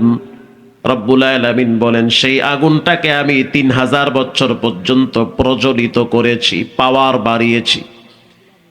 1000 বছর পর্যন্ত জাহান্নামের তাপ যখন বাড়ানো হইল, জাহান্নামের আগুন তখন হয়ে গেছে একেবারে লাল। বলেন, একেবারে কি? তিরমিজি শরীফের হাদিস। আল্লাহ রাব্বুল আলামিন বলেন, ফেরেশতারা এই তাপে হবে না, পাওয়ারে হবে না, পাওয়ার আরো বাড়াও। ফেরেশতারা যখন আরো 1000 বছর পাওয়ার বাড়াইলো, জাহান্নামের আগুন হয়ে গেছে একেবারে সাদা। রব্বুল আলামিন বলবে, ফেরেশতারা হয় নাই, পাওয়ার আরো বাড়াও, কারণ আমি আমার বান্দারে বড় ভালোবেসে লম্বা হায়াত দিয়েছিলাম, শ্বাস টানার মতো শক্তি দিছি, কথা বলার মতো যোগ্যতা দিছি। চাইলে আমি বোবা বানাইতে পারতাম, প্যারালাইজ বানাইয়া বিছানায় শোয়াইয়া ভিক্ষা করাইতে পারতাম, কিন্তু আমি তারে বোবা বানাই নাই, বিকলাঙ্গ বানাই নাই, ফকির বানাই নাই। চলার মতো শক্তি দিছি, সুন্দর একটা বউ দান করছি, 3-4টা বাচ্চা দিয়েছি। মারহাবা বলেন। জমিনে ফসল দিয়েছি, 3 বেলা খাওয়ার মতো, হজম করার মতো শক্তি দিয়েছি। চোখ দিয়া দেখার মতো আমি তার চোখে পাওয়ার লাগায়া দিছি। অথচ চোখ দিয়া দুনিয়ার কত কিছু দেখে, বছর চলে যায়, আবার কোরআনের দিকে তাকাইয়াও দেখে নাই। পা দিয়ে হেঁটে হেঁটে নেতার অফিসে যায়, নেত্রীর অফিসে যায়, অথচ পা দিয়া মসজিদে যাওয়ার মতো যোগ্যতা হারায় ফেলাইছে। ফেরেশতারা জাহান্নামের আগুনের পাওয়ার আরো বাড়াও। কি চাচা যুবক, কেমনে পারবেন সহ্য করতে? রেডি হন।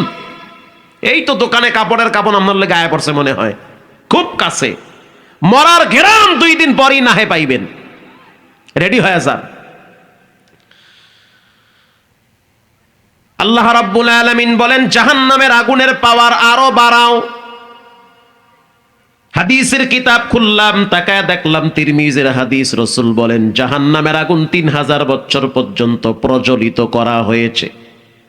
বর্তমান জাহান্নামের আগুন একেবারে কালো।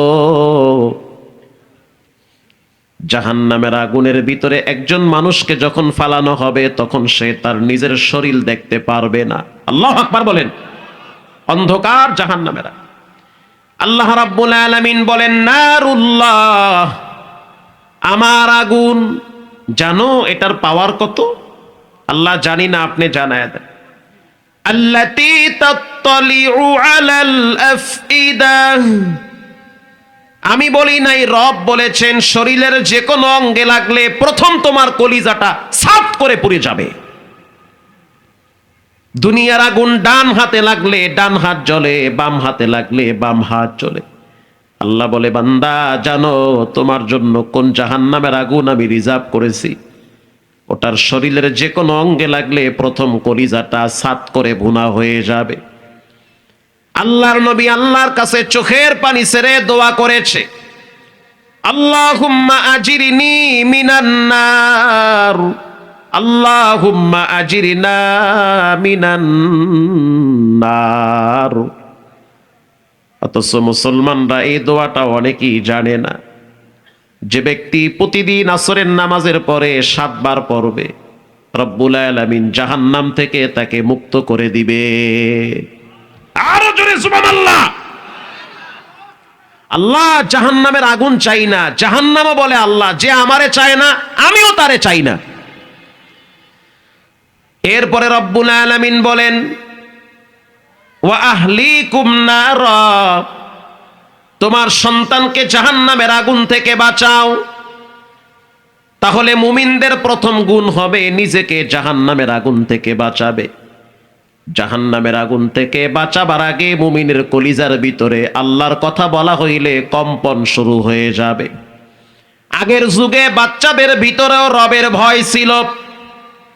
আর এখন এমন একটা সময়, ইলেকশনের সময় দেখবেন অনেক দাড়ি পাকা মুরব্বী 1 কাপ চা 2টা বিড়ির জন্য নামাজ বাদ দিয়া নেতার পিছনে স্লোগান দেয়।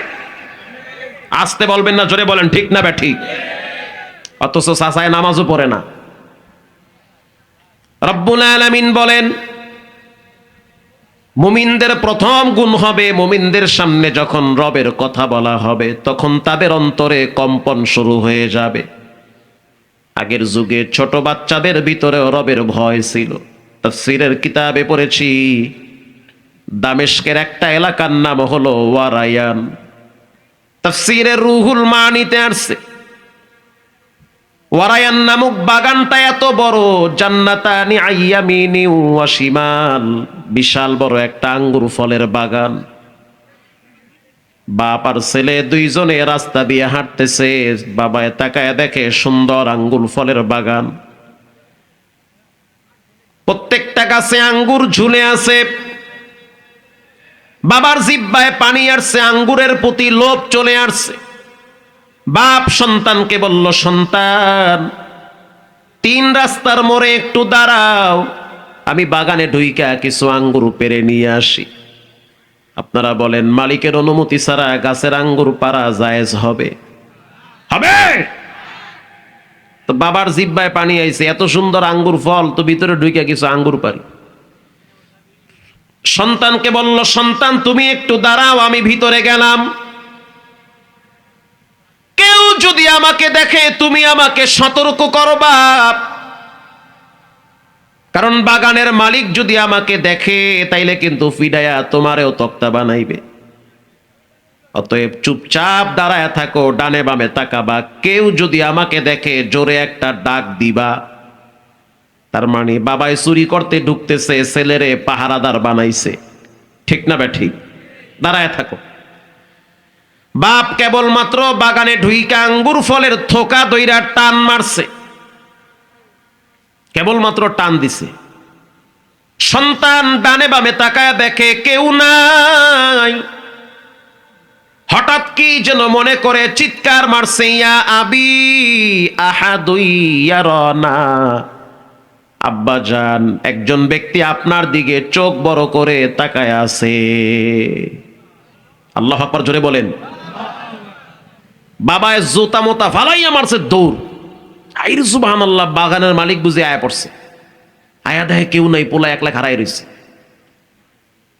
বাবায় ধমক দিয়া বলল, সন্তান কেউ নাই, তুমি বললা ইয়া আবি আহাদুই ইয়ারানা। সন্তান বলল, বাবা রাগ করিও না, ধমক দিও না, আমি চিন্তা করে দেখলাম মালিক দেখে না, কিন্তু তোমার আমার রব আল্লাহ তাকায়া দেখতেছে। বাপ সন্তান তারে বুকে জড়াইয়া কপালে চুমা দিয়া চিৎকার মেরে বলতে আছে, আরশের মালিক আল্লাহ, আমি বুঝতে পারছি আমার সন্তান নরমাল কোন সন্তান না, সাধারণ কোন সন্তান না। আমার সন্তানের ভিতরে খোদাভীতি আছে, তাকওয়া আছে, একজনের ভয় আছে, তিনি হলেন কে? বাচ্চারে বাসায় নিয়ে বিবিরে বলতে আছে, এই ছেলে দেখি আমারে ভয় দেখায়, আল্লাহর ভয়। স্ত্রী বলল, এটা তোমার ব্যক্তিগত ক্রেডিট না, সন্তান আমি পেটে রাখছি, আমি যদি খারাপ হইতাম এটার কিছু বদ আসর আমার সন্তানের উপরে পড়তো। কিন্তু না না, যতদিন আমি বুঝলাম আমার সন্তান আমার পেটে আছে, খোদার কসম আমি একদিনও মিথ্যা কথা সন্তান পেটে নিয়ে বলি নাই। মারহাবা বলেন। প্রত্যেক দিন ফজরের পরে আমি সূরা ইয়াসিন তেলাওয়াত করতাম। প্রত্যেকটা দিন আমার রুটিন মাপা, প্রতিদিন বাচ্চা পেটে নিয়ে সূরা ইয়াসিন পড়তাম। আর আল্লাহরে বলতাম, আল্লাহ সন্তানের দ্বারা মা বাবা বেইজ্জতি হয়, আবার সন্তান দ্বারা মা বাবা জান্নাতি হয়, সন্তানের দ্বারা মা বাবার চেহারায় আনন্দের ছাপ ফুটে ওঠে, আবার সন্তানের দ্বারা মা বাবা লজ্জায় রাস্তায় হাঁটতে পারে না। ঠিক না ঠিক? এমন একটা সন্তান দিও গো মালিক, যেই সন্তান তোমারে ডরায়, তাকওয়া এবং খোদাভীতি একটা সন্তান দিও। এজন্য হয়তো রব্বুল আলামিন আমার মায়ের দোয়াটা কবুল করেছে, কারণ রাসূল বলেছেন, মা যখন দোয়া করে সেই দোয়া বিনা পর্দায় কবুল করেন একজন, তিনি হলেন কে? দোয়া কবুল হয়ে গেছে। মুমিনদের প্রথম গুণ হলো আল্লাহর কথা শুনলে অন্তরে ভয় চলে আসবে। ভাইরা, যুবক ভাইরা, মুরব্বী বাবারা, দুনিয়ার মানুষের নিয়ম হলো আগে মানুষের যোগ্যতা দেখে, এরপরে চেহার দেয়। ঠিক না ঠিক? আল্লাহর নিয়ম হলো আগে মানুষকে নেয়ামত দান করে, আগে বান্দাকে চেহার দান করে, তারপরে যোগ্যতা দান করে। দেখি সে চেহার পাওয়ার পরে আমার কৃতজ্ঞ হয় কিনা। এজন্য আল্লাহর আওয়াজ শুনলে চুপচাপ মাথা নত করবেন। মাথা নত মানে বিনয়ী হবেন। আল্লাহর প্রত্যেকটা হুকুমের সামনে স্যালেন্ডার করেন, তাহলে আপনি আপনার পরিবার সহ ভালো থাকতে পারবেন। আল্লাহর কথাকে যদি অবমূল্যায়ন করেন, বিশ্বাস করেন কতদিন বাঁচবেন জানি না, তবে পরিবার নিয়ে খুব ভালো থাকতে পারবেন না। কামা তাদিনু তুদানু, যেমন কর্ম তেমন ফল হয়ে যাবে। রব্বুল আলামিন বলেন, যার ভিতরে 5টা গুণ থাকবে তার ঠিকানা হবে আমার জান্নাতে। 1 নম্বরে ওয়াজিলাত কুলুবুহুম, আমার কথা শুনলে যাদের অন্তরে ভয় চলে আসে। মারহাবা বলেন। বেশ্যা মহিলা সারা রাত পতিতালয়ে দেহ বিক্রি করল, নিজের সৌন্দর্যকে মানুষের হাতে তুলে দিয়েছে, সারা রাত আল্লাহর নাফরমানি করেছে, রাত জেগে জেগে নিজের দেহকে মানুষের হাতে সঁপে দিয়েছে, সারাটা রাত জেনা ব্যভিচারে লিপ্ত হয়েছে। বুখারীর হাদিস, মামু বাড়ির কোন গাজীর গীত না। সকালবেলা বেশ্যা মহিলা বাড়ির দিকে রওনা হয়েছে। কিছু দূর পর তাকায়া দেখতে আছে একটা কুকুর পানির পিপাসায় জিহ্বা বের করে আছে। বেশ্যা মহিলার কলিজায় বড় মায়া লাগছে, কারণ কুকুরের মালিক যিনি, আমার মালিকও তো তিনি। একটা প্রাণী পানির পিপাসায় কষ্ট পাবে, আমি রিল্যাক্সে বাসায় গিয়ে পানি খায় ঘুমাবো, আর এই কুত্তাটা পানির অভাবে কষ্ট পাবে, এটা হতে পারে না। বেশ্যা মহিলার কলিজার ভিতরে প্রাণীর প্রতি মায়া লাগছে। বেশ্যা মহিলা ডানে বামে তাকায় দেখে কোথাও কোনো পানি নাই। দূরে নজর করে দেখলো কূপ, কূপের ভিতরে পানি। পানি উঠাইতে অনেক কষ্ট হবে। হাদিসের কিতাবে আসছে নিজের পায়ে চামড়ার মোজা ছিল, মোজাটা খুইলা দড়ি লাগাইয়া আস্তে করে পানির ভিতরে ছেড়ে দিয়েছে। ওই পানিটা মোজায় লাগছে, আর মোজাটা উঠাইয়া কুত্তার জিব্বার সামনে চিপা চিপা পানি পান করাইছে। আল্লাহর কাছে এত পছন্দ হইছে, ওই যুগের নবীরে আল্লাহ মেসেজ দিয়া বলে, নবী জানায়া দেন, কুত্তারে পানি পান করানোর কারণে আমি বেশ্যা মহিলাকে মাফ করে দিয়েছি। সুবহানাল্লাহ। আল্লাহ মানুষকে ছোট ছোট আমলের বিনিময়ে মাফ করে দিবে। তাফসীরের কিতাবে পড়েছি, পৃথিবী বিখ্যাত একজন মুহাদ্দিসের নাম হলো আব্দুর রহমান সুক্কারি। বসে বসে হাদিস লিখতেছে। এই যে কলম, এটা হলো দোয়াত, দোয়াত কলম। আগে তো দোয়াত কলম ছিল, তাই না ভাই? কলমটারে চুবায়া পানি নিয়া ওই কালি নিয়া এরপরে লেখা লাগতো। কলমটা যখন কালির ভিতরে লাগাইল, কালি ছিটকে এসে কলমের মাথায় লাগছে। যখনই কালি ছিটকে এসে কলমের মাথায় লাগলো, তাকায় দেখলো একটা ছোট্ট একটা প্রাণী, ছোট্ট একটা পোকা, যার নাম হলো মাছি। মাছিটা আইসা পানির পিপাসা নিবারণ করার জন্য ওই কালি সেবন করতেছিল, তৃপ্তি সহকারে পানি খাইতেছে, কালি খাইতেছে। কথা বুঝতেছেন আমার? এই যে কলমের মাথায় কালি লাগছে, যখনই কালি লাগছে ফস করে একটা মাছি আইসা ওখানে বসছে, বৈশা খাইতে আছে। আব্দুর রহমান সুক্কারি মুহাদ্দিস সাহেব বলল, আমার মাছিটার প্রতি বড় মায়া লাগছে। ওরে মাছির মালিক যিনি, আমারও মালিক তিনি। রব্বুল আলামিন আমার মতো আব্দুর রহমানকে বাথরুমের পোকা বানাইতেও পারত, ঠিক না ব্যাঠি? রব্বুল আলামিন চাইলে আমারে বান্দর বানাইতে পারত, রব্বুল আলামিন চাইলে আমারে ভিন্ন প্রাণীও বানাইতে পারত, মাছিও বানাইতে পারত। যখন দেখলো মাছিটা ঈশা কালি তৃপ্তি সহকারে খাইতেছে, আব্দুর রহমান সাহেব বলতে আছে, আমি কলমটা যদি লাড়া দিতাম, মাছিটা না খাইয়া চইলা যাইতো, কষ্ট পাইতো। কলমটাকে আমি স্থির করে রাখলাম 1 মিনিট। বলেন কয় মিনিট? তৃপ্তি সহকারে কালি খাইয়া যখন মাছি চইলা গেছে, মুহাদ্দিস সাহেব মারা গেল কিছুদিন পর। তার শাগরেদ বিখ্যাত মুহাদ্দিস ইবনুল জাওজি রাহিমাহুল্লাহ, তিনি স্বপ্নে দেখে জান্নাতের সবুজ গালিচার ভিতরে স্বর্ণের চেহারে বসে আছে, পিছনে খাদেমরা দাঁড়ায়া পাখা দিয়া বাতাস করতেছে। আরো জোরে সুবহানাল্লাহ। মুহাদ্দিস সাহেব, এত সম্মান আল্লাহ আপনারে কেমনে দিছে? কোনো আমল কবুল হয় নাই। ওই যে একদিন মাছিরে আমি কালি খাওয়াইছি, রব্বুল আলামিনের এত মায়া লাগছে, মাছিরে খাওয়ানোর কারণে আল্লাহ আমারে মাফ করে দিছে। বান্দা চাইলে কিছুই হয় না, রব চাইলে সবই হয়। 17 সালে হজের সফরে গেলাম। আপনাদের গোপালগঞ্জেরও 2-1 আলেম ছিল, নাম ভুলে গেছি আমি, ওই যে কি মাদ্রাসার জন্য। হজের সফরে দেখলাম একজন কেরানীগঞ্জের রিকশাওয়ালা লাব্বাইকের আওয়াজ দিতেছে। সুবহানাল্লাহ। রিকশাওয়ালা কেরানীগঞ্জে চুনকুটিয়ায়, খোলামরায়, কোনা খোলায় রিকশা চালাইতো। লম্বা একটা জুব্বা গাই দিয়া দেখি দুমায়া রিকশা চালায়। আইরে সুবহানাল্লাহ, রিকশাওয়ালারে দেখি মক্কায় আইসা লাব্বাইকের আওয়াজ দেয়।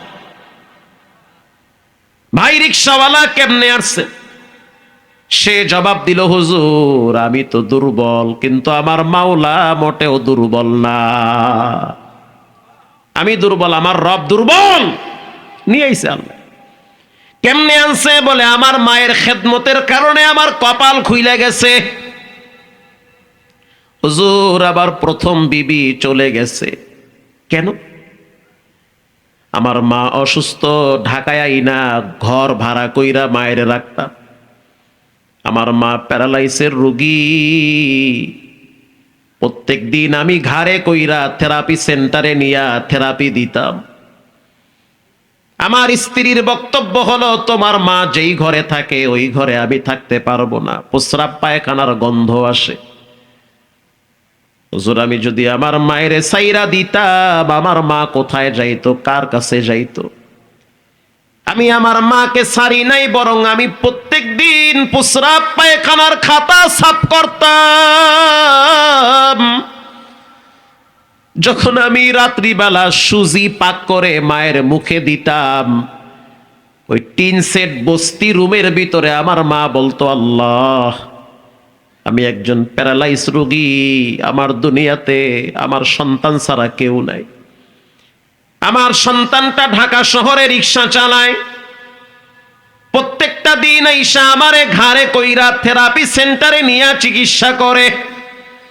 রাত্রিবেলা আমার সন্তান আইসা সুজি পাকায় আমারে খাওয়ায়া দেয়, কারণ ঝাল জাতীয় খাবার আমি খাইতে পারি না। সকালবেলা সবার আগে আমার সন্তান উঠে আমার প্রস্রাবের খাতা আমার বড় ছেলেটা সাফ করে।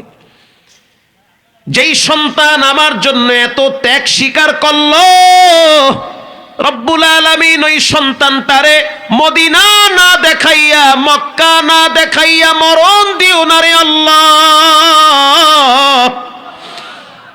হুজুর এটা আমার নিজের ক্রেডিট না, এটা আমার মায়ের দোয়া। পৃথিবীর মানুষ যদি সম্মানী হতে চান, মায়ের পায়ের নিচে থাকেন। যদি টাকা পয়সার মালিক হতে চান, ওই মায়ের কদমে নিজেকে বিলীন করে দেন। যদি আপনি অনেক সন্তানের বাপ হতে চান, যে আপনার চোখের সামনে সন্তানরা বড় হবে আরামে, প্রত্যেকটা সন্তান আপনাকে সম্মান করবে, আপনাকে ইজ্জত দিবে, তাহলে মায়ের কদমে নিজেকে বিলীন করে দেন। মা হলো পাওয়ার ব্যাংক। আমি বলি নাই, হাসান বসরি বলছে। হাসান বসরি রহমাতুল্লাহি আলাইহি বলেন, পৃথিবীর মানুষ আমি হাসান রে মানুষ এমনে মূল্যায়ন করে না। আমি হাসানের মর্যাদা, সম্মান, পরিচিতি মানুষের কাছে হওয়ার পিছনে সবচেয়ে বড় কারণ হলো মায়ের খেদমত। আল্লাহু আকবার বলেন। হাসান বসরি বলেন, আমার মা নবীর ঘরে কাজ করত। আল্লাহর হাবিব তখন দুনিয়ার থেকে বিদায়। প্রত্যেকটা দিন আমার মা নবীর ঘরে গিয়া উম্মাহাতুল মুমিনিন মা সালামা রাদিয়াল্লাহু তাআলা আনহার কাপড় চুপড় পরিষ্কার করত। আর আমার মা যখন নবীর ঘরে ঝাড়ু দিত, তখন নবীর ঘরের ধুলাবালু মায়ের শরীরে লাগতো। আমার মা যখন ঘর থেকে নামতো, মদিনার মহিলারা বলতো, তোমার শরীর থেকে এমন একটা ঘ্রাণ পাই, যেই ঘ্রাণ কোনোদিন পাই নাই। হাসান বসরির মা চোখের পানি ছেড়ে বলে, এটা আমার ব্যক্তিগত যোগ্যতা না, এটা হলো নবীর ঘরের বরকত। হাসান বসরি বলেন, আমি এমন একজন ব্যক্তি, আমি আমার মায়ের স্তন থেকে দুধ খাইতাম, আমার নবীর বিবির স্তন থেকেও দুধ খাইতাম। মারহাবা বলেন। মা সালামা রাদিয়াল্লাহু তাআলা আনহার ঘরে লালন পালন হয়েছে হযরত হাসান বসরি। হাসান বসরি বলেন, জন্মের পরে আমি আমার আব্বারে পাই নাই, শুধু মাকে পাইছি। আমার জন্মের পরে আমার মা খাতায় পেঁচাইয়া আমারে ওমরের দরবারে নিয়ে গেছে। ওমরের সামনে দাঁড়ায় বলল, ওমর এটা আমার সন্তান, কেবলমাত্র 7 দিন হয়েছে দুনিয়ায় আসছে। এমন একটা নাম রাইখা দেন যেই নামের বরকতে সন্তানটা যুগ শ্রেষ্ঠ আলেম হয়। রাখেন একটা নাম। হযরত ওমর কোলে নিয়ে বলতে আছে, চেহারা সুন্দর, যাও রেখে দিলাম হাসান। মা বলল, কেন রাখছেন? বলে, নবীর নাতির নামের সাথে মিলায়া রাখছি। এবার মা বলতে আছে, ওমর নাম রাখলে হবে না, আপনার মুখের লালা আমার বাচ্চার মুখে লাগায়া দেন। আপনি মুখ দিয়া যেটা বের করেন রব্বুল আলামিন কোরআনে ওটা নাজিল করে। আল্লাহু আকবার, জোরে বলেন। মুখের ভিতরে খেজুর নিয়া চিবায়া তাহানিক করায়া দেন। হযরত ওমর মুখের লালা বাচ্চার মুখে, হাসানের মুখে লাগায়া দিছে। মা বলতে আছে, ওমর শুধু লালা লাগাইলে হবে না, বাচ্চার জন্য দোয়া করে দেন। ওমর যদি বাচ্চা কোলে নিয়ে দোয়া করে, আমার মন বলে আমার বাচ্চার নূর গোটা পৃথিবীতে আল্লাহ ছড়ায়া দিবে। একটু দোয়া করেন। হযরত ওমর এই বাচ্চা কোলে নিয়ে দোয়া করে, আল্লাহুম্মা ফাক্কিহু ফিদ্দীন। রব্বুল আলামিন আপনি এই সন্তানটাকে ফিকহের জ্ঞান দান করেন, মানে মুফতি বানায়া দেন। ওয়া আল্লিমুহুল কিতাবা ওয়াল হিকমা। রব্বুল আলামিন কোরআনের জ্ঞান এই বাচ্চার ভিতরে দান করেন। ওয়া হুব্বিবা ইলাইহিন নাস, মানুষের কলিজার ভিতরে ভালোবাসা বাড়ায়া দেন। মারহাবা বলেন। এজন্য হাদিসের কিতাব খুললেই দেখবেন হাসান বসরি লেখা। গত জুমায় দেখলাম কাবার ইমাম হাসান বসরির হাদিস নিয়ে পড়তেছে। কার কাছ থেকে হাসান বসরি হাদিস শুনছে? বলে আমি ওসমানের কাছ থেকে হাদিস শুনছি। মক্কা মদিনায় যদি আপনি যান, যতগুলো লাইব্রেরি আছে প্রত্যেক লাইব্রেরির যেই কিতাবটায় হাত দিবেন সেখানেই দেখবেন হাসান বসরির নাম লেখা আছে। হাসান বসরি বলে, পৃথিবীর মানুষ শুনে নাও, এই হাসানের পরিচিতি আর মর্যাদার পিছনে সবচেয়ে বড় কারণ হলো আমার মা। মায়ের দোয়ায় রব্বুল আলামিন আমার মর্যাদা বাড়ায়া দিছে। এজন্য মুমিনদের অন্যতম একটা গুণ হবে মুমিনরা আল্লাহকে ভয় করবে। যখন মুমিনরা রবকে ভয় করে তখন তার মা বাবার খেদমতের ব্যাপারে সতর্ক থাকবে। যে তার রবকে ভয় করে সে তার মা বাবাকেও ভয় করে, ঠিক না বেঠিক? আব্বা আম্মার সাথে সুন্দর আচরণ করবেন, বেয়াদবি করবেন না। হাসান বসরি বলেন, আব্বা আম্মা হলো পাওয়ার ব্যাংকের মতো। কেউ যদি চায় যে আমি সম্মানী হতে চাই, সে যেন মনে করে যে আমার সম্মানের মূল বাক্স হলো আমার মা। মারহাবা বলেন। কেউ যদি মনে করে যে আমি অনেক টাকার মালিক হতে চাই, সে যেন মায়ের খেদমত করে। কেউ যদি চায় যে আমার সন্তানগুলা আমার খেদমত করুক, সে যেন মায়ের খেদমত করে। পৃথিবী বিখ্যাত একজন ওলির নাম হলো ওয়াইসুল কারনি। অনেক লম্বা মানুষ, স্বাস্থ্য ভারী ছিল। ওয়াইসুল কারনি মায়ের খেদমত করতেছে। সংবাদ পাইল মদিনায় মক্কার নবী আগমন ঘটেছে। আল্লাহু আকবার বলেন।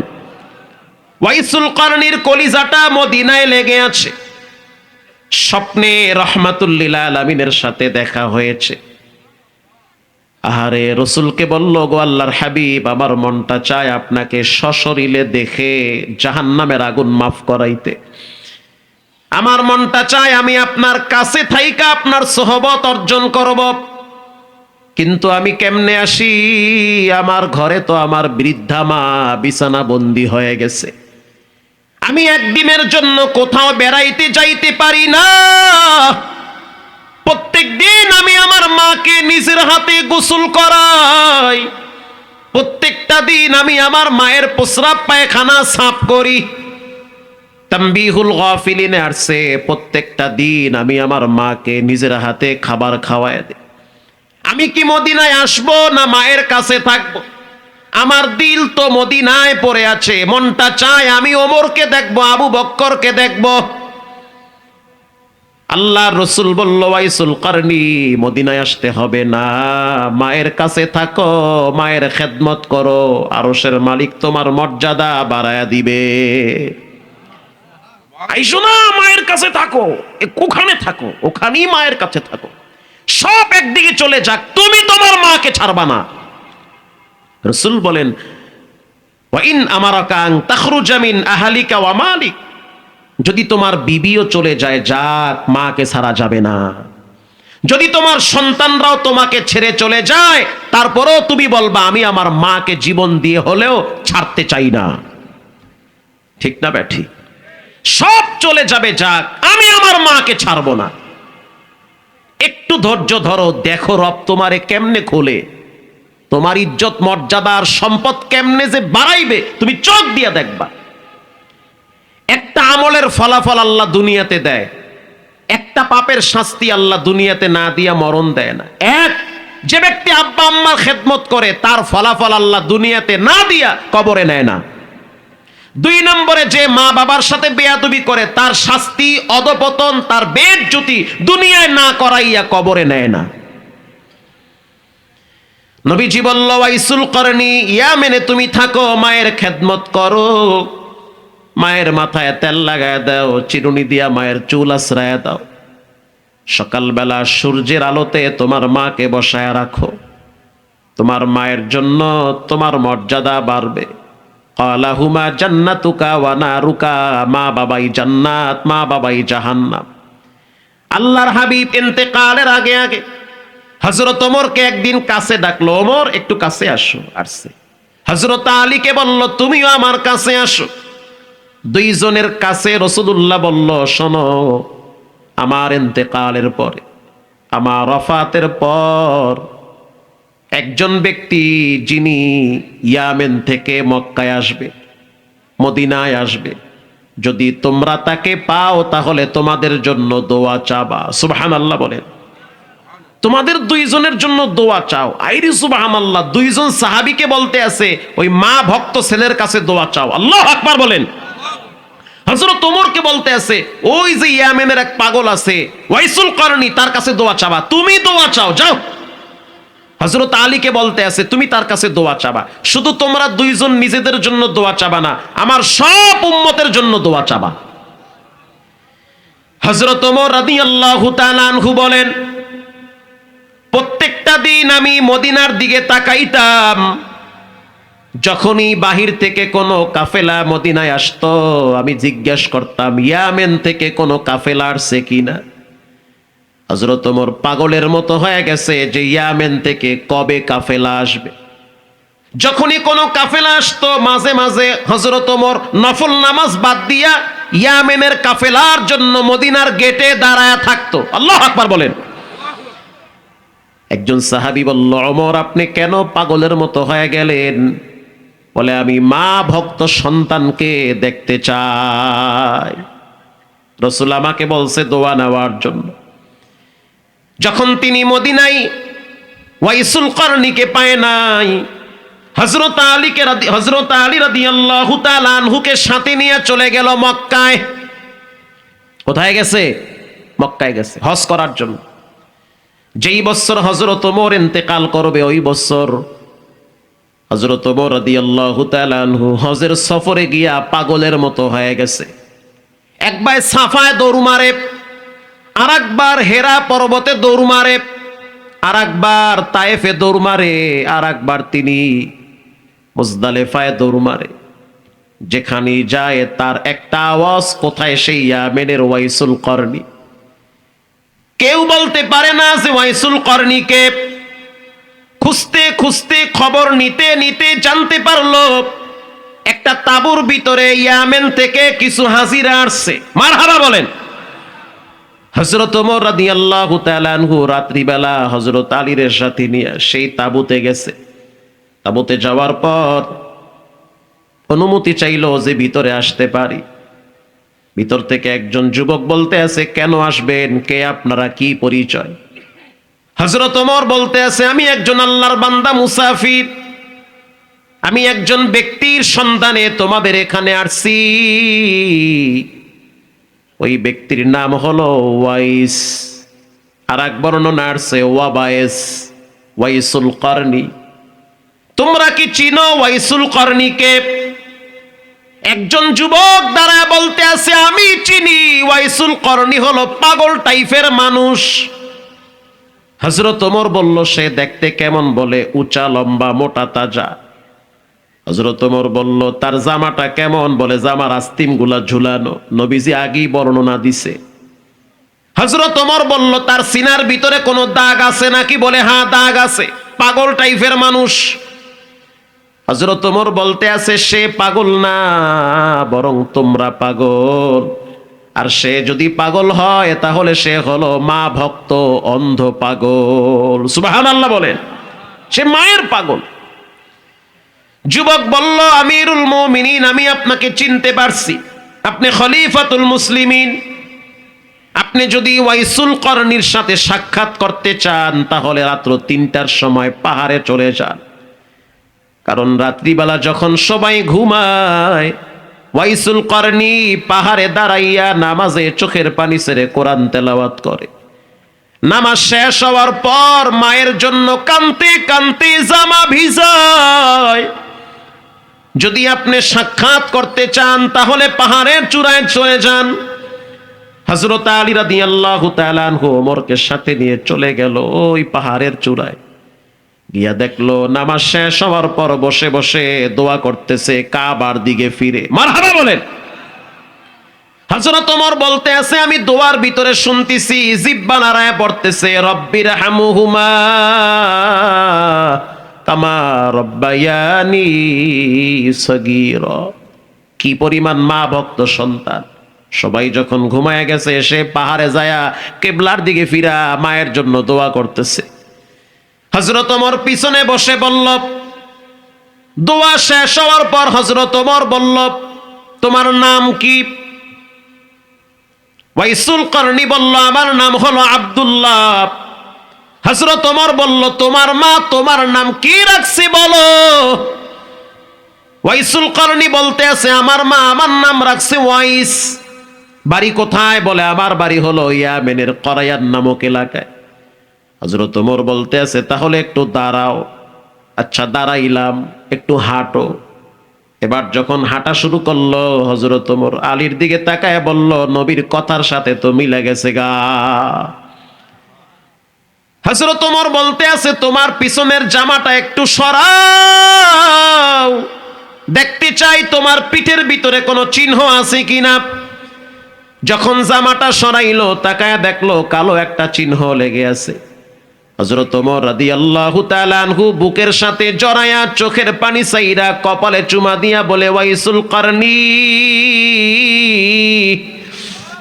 মায়ের খেদমত করতে করতে এতটাই দামি হয়ে গেল, নবীজি তোমার কাছে পাঠাইছে দোয়া নেওয়ার জন্য। হাসরের ময়দানে কোটি কোটি উম্মতদেরকে ওয়াইসুল করনির সুপারিশে আল্লাহ তাআলা মাফ করে দিবে। তুমি হলা সেই ব্যক্তি, তুমি হাঁটো জমিনে অথচ তোমার ফয়সালা হয় জান্নাতে, তোমার আওয়াজ হয় আরশে আজিমে, তোমার নিয়ে আলোচনা হয় আসমানে। এটা তোমার ক্রেডিট না, তোমার যোগ্যতা না, এটা হলো মায়ের দোয়া। যারা মা বাবা ভক্ত সন্তান খবরদার মন খারাপ করবেন না, বরং শুকর আদায় করেন যে আপনি দুইজনকে পাইছেন, তাদের খেদমতের সুযোগ আল্লাহ করে দিয়েছে। আল্লাহর রাসূল বলেন পৃথিবীর মানুষ আল্লাহর হকের পর মা বাবার হক। রিদর রব্বি ফি রিদল ওয়ালিদ। নবীজি বলেন মা বাবা খুশি তো রব খুশি। মারহাবা বলেন। মা বাবা বেজার তো রব বেজার। এবার মুসলিম শরীফের একটা লম্বা হাদিস শুনেন। আল্লাহর রাসূল বলেন 3 জন যুবক সফর করার জন্য বসরায় যাইতেছে। কিছু দূর যাওয়ার পর 3 জন যুবক তাকায় দেখলো ঝড় তুফান শুরু হয়ে গেছে। ঝড় তুফানের মাঝখানে 3 জন যুবক পড়ে গেল। এবার আশ্রয় নেওয়ার জন্য 3 জনই গর্তের ভিতরে প্রবেশ করেছে। 3 জন যুবক পয়সাওয়ালা, 3 জনই ধনী মানুষ।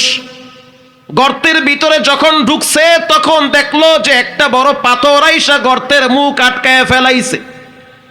গর্তের মুখ যখন আটকায় ফেলাইলো তখন শ্বাস টানতে বড় কষ্ট হয়, অক্সিজেন ভিতরে যায় না। 3 জন যুবক চোখের পানি ছেড়ে কান্দে আর কয়, মালিক এমন একটা জায়গায় বিপদে পড়ব কল্পনাও করি নাই, শ্বাস টানতে পারি না, দম বন্ধ হয়ে যায়, বাঁচাও। 3 জন যুবক সিদ্ধান্ত নিল যতই চিৎকার মারি কেউ শুনবে না, শুনবেন একজন, তিনি হলেন কে? রানা প্লাজা যখন ভেঙ্গে পড়েছিল আমি গেছিলাম দেখতে, তখন আমি জুমা পড়াইতাম ওই কেরানীগঞ্জ কলাতিয়া বাজার মসজিদে। তো দেখতে গিয়ে দেখলাম আহা, কত মানুষ এমন ভাবে ভিতরে অগ্নিদগ্ধ হয়েছে। এক তো বিল্ডিং ভেঙ্গে মাথায় পড়ছে, আবার ওই বিল্ডিং এর ভাঙ্গা বিল্ডিং এর ভিতরে আবার আগুন লাগছে। চিন্তা করছেন, বিল্ডিং এর চিপায় পড়ছে, আবার আগুন লাগছে। এমনও যুবক দেখছি যার আগুনে হাত পুড়তে পুড়তে লাল হয়ে গেছে, মানে হ্যাঁ পুরো হাত আগুন হয়ে গেছে। এমনও যুবক দেখছি যার পাটা ওয়ালে আটকে গেছে, এখন বডি ধইরা টান দিলে ভিতরে নারী বুড়ি সব বাইরে যায়, কাটা ছাড়া দেহ বের করা যায় না। সেনাবাহিনীরা তখন কাইটা এরপরে দেহ বের করছে, যাক পাটা যায় যাক, মানুষ তো বাঁচবে। এই পাটা কাইটা বের করছে। তো সেখানে এনাম মেডিকেলে গেলাম দেখার জন্য রোগী। আহারে, সব যুবকদের মুখে একটাই আওয়াজ, আল্লাহ তুমি আমারে মাফ করো, মা তুমি আমাকে মাফ করো। যখন মানুষ বিপদে পড়ে দুইজনকে মানুষ বেশি স্মরণ করে, একজন হলো আল্লাহকে আর একজন হলো মাকে, ঠিক না ব্যাঠিক? কেউ যদি আপনাকে কষ্ট দেয় অটোমেটিক দেখবেন মায়ের কথা মনে পড়ে গেছে। যাহারে মা যদি থাকতো পাশে বসলে একটু সান্ত্বনা দিত, আব্বা যদি থাকতো পাশে বসলে একটু সান্ত্বনার বাণী শোনাইতো। যার মা বাবা বেঁচে আছে আমি তো মনে করি সে সবচেয়ে বড় ধনী, ঠিক না ব্যাঠিক? সে ধনী মানুষ, মানসিক ধনী, বড় ধনী। তার সম্পদ কম থাকতে পারে কিন্তু সবচেয়ে বড় সম্পদ তার মা বাবা তার ঘরে আছে। তিনজন যুবক যখন গর্তের ভিতরে পড়ে চোখের পানি ছেড়ে কাঁদলো আর রবের দরবারে বলতে আছে, আল্লাহ বিপদে পড়ছি, তুমি ছাড়া কেউ বাঁচাতে পারবে না। এবার তিনজন যুবক দেখলো যে শ্বাস টানতে পারে না, পাথর আইসা গর্তের মুখ আটকায় ফেলাইছে। তিনজন যুবক পরামর্শ করলো, তিনটা আমলের উসিলা দিয়া রবের কাছে দোয়া করি। যার যেই গোপন আমল আছে গোপন আমল দিয়া রবের কাছে ক্ষমা চাও। মারহাবা বলেন। এজন্য যুবক ভাইরা, মুরব্বী বাবারা, গোপন আমল বাড়ায় দেন। গোপন আমলের বিনিময়ে গোপন মর্যাদা বাড়ে। গোপন পাপের কারণে মানুষের খুঁটি কাটতে থাকে, গোপন পাপ মানুষকে ধ্বংস করে দেয়, গোপন আমল মানুষকে গোপন মর্যাদা বাড়ায় দেয়।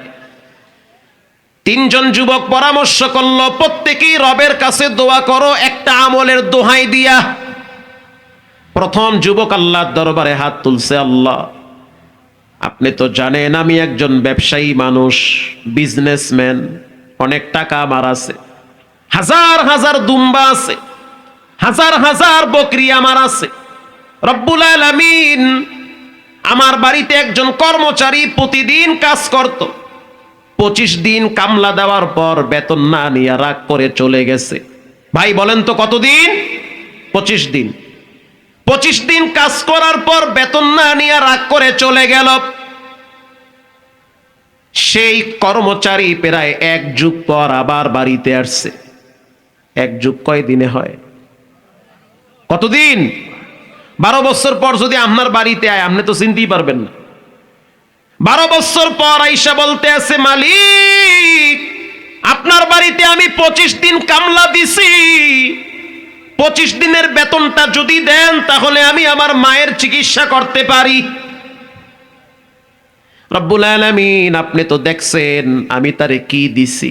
দোয়া করতেছে, আল্লাহ আমি চাইলে তারে না দিয়া বিদায় দিতে পারতাম, তার টাকাটা আমি মেরে খেতে পারতাম, ঠিক না ব্যাঠিক? 25 দিন ডিউটি কইরা 1 যুগ পরে সেই বেতন নিতে আসছে। রব্বুল আলামিন, আমি তার মূল বেতনটা দিছি, আবার এই বেতনের টাকা ব্যবসায় খাটায়া শত শত বকরি লাভবান হইছি, ওই লাভের টাকা সহ তারে দিয়া দিছি। সুবহানাল্লাহ, বাড়তে গিয়ে কইেন দিয়ে দিছি, লাভ সহ দিয়ে দিছি। যে তোমার 25 দিনের বেতন, ধরেন যুগের ভাষা বলি 10,000 টাকা, এটা যদি ব্যবসায় খাটানো হয় টাকা বাড়বে না? সম্পদ বাড়বে। আল্লাহ আপনার কি দয়া, ওই 10,000 টাকা ব্যবসায় খাটাইলাম, হাজার হাজার দুম্বার বকরি হয়েছে আপনার দয়ার বরকতে।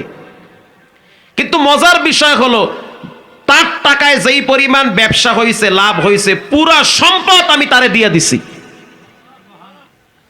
এই যুগের ব্যবসায়ীরা দিবে? দিতেও পারে। চিনবি তো না যে 25 দিন খাইটা তুমি চইলা গেছো, তুমি আমারে লস করছো, আরো টাকা জরিমানা দাও। কি চাচা, ঠিক না ব্যাঠিক? আরো জরিমানা দিয়া যাও।